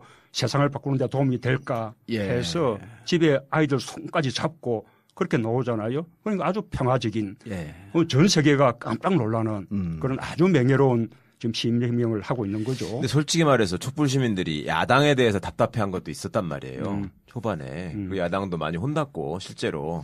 근데 이게 지금 맨 처음에 그러면 정치적인 순서나 해법을 제시하셨을 때 그러면 대표님은 박근혜 대통령이 그 말귀를 알아듣고 자기가 이거를 정상적으로 판단해가지고 그거를 해법을 수용할 거라고 기대하셨어요? 아니 반드시 기대한 것은 아니지만 그러나 그런 수순을 거쳐서 맞아 말이 안 통하는구나. 맞아 이제 좋은 말로 할 때 내려오시라. 그렇게 한 건데 그렇게 통하지 않는구나라는 것을 우리 시민들이 직접 다 보셨기 때문에 그다음에 이렇게 촛불 집회에 나가서 이게 나라냐 적각 퇴진하라라고 주장하는데 아무런 거침이 없게 된 거죠. 그런데 이제 저도 박지원 그 대표하고 정치를 오래 했는데 왜 유독 문재인 전 대표께서 말씀만 하시면 언론보다도 박지원 대표가 계속 쌍수를 들고 이 대거리를 하거든요. 쉽게 얘기해갖고. 왜 그런다고 생각하세요? 그 남자 섭섭한 거죠, 뭐. 지난번에 대표 떨어져서? 그것 때문에 그런다고요, 순전히? 박지원 대표를 너무 쪼잔한 사람으로 보시는 거 아니에요? 뭐, 어쨌든 지금까지는 그러고 난 이후에 또 경쟁하는 관계에 놓이게 된 거죠. 아니, 당이 다르기 때문에 우리 이제 더불어민주당과 국민의당이 야당의 자리를 놓고도 경쟁하게 됐고 호남의 지지를 놓고도 경쟁하게 됐고 결국 이제 그 시작이 그때 지난번 전당대회 때 당대표 경선으로부터 시작이 된 거죠. 그래서 지금은 한참 경쟁하는 과정이니까 뭐 저는 그러시리라고 생각하고 앞으로 또 대선의 길목에 들어서면 그때는 또 함께 힘을 모아서 정권 교체를 해내야 되는 예. 그런 또 협력자 관계거든요. 예. 그래서 결국 마지막 중요한 순간에는 함께 힘을 모을 수 있을 거라고 저는 확신합니다. 박지원 대표도 언제든지 만날 의향이 있으시다. 뿐만 아니라 사실은 정권 교체하려고 그러면 예. 우리 박지원 대표님으로 이렇게 좀 상징되는 김대중 대통령님의 사람들 예. 그리고 또 제가 또 상징이 되고 있는 그 노무현 대통령의 사람들이 함께 손을 잡아야 됩니다. 그렇게 예. 해야 김대중 노무현 정부를 잇는 제3기 민주정부를 만들어낼 수 있는 거죠. 박지원 대표가 김대중 대통령의 상징이라고 그러면 싫어하시는 분들이 많을 것 같은데. 예. 김홍걸 삼남도 일단 먼저 싫어하실 것 같은데. 우선은 막 그렇다 하고. 예. 예. 아니요, 안 그래도 호남의 지지를 어쨌든 받는 측이 있으니까. 저는 전라도 사람이니까.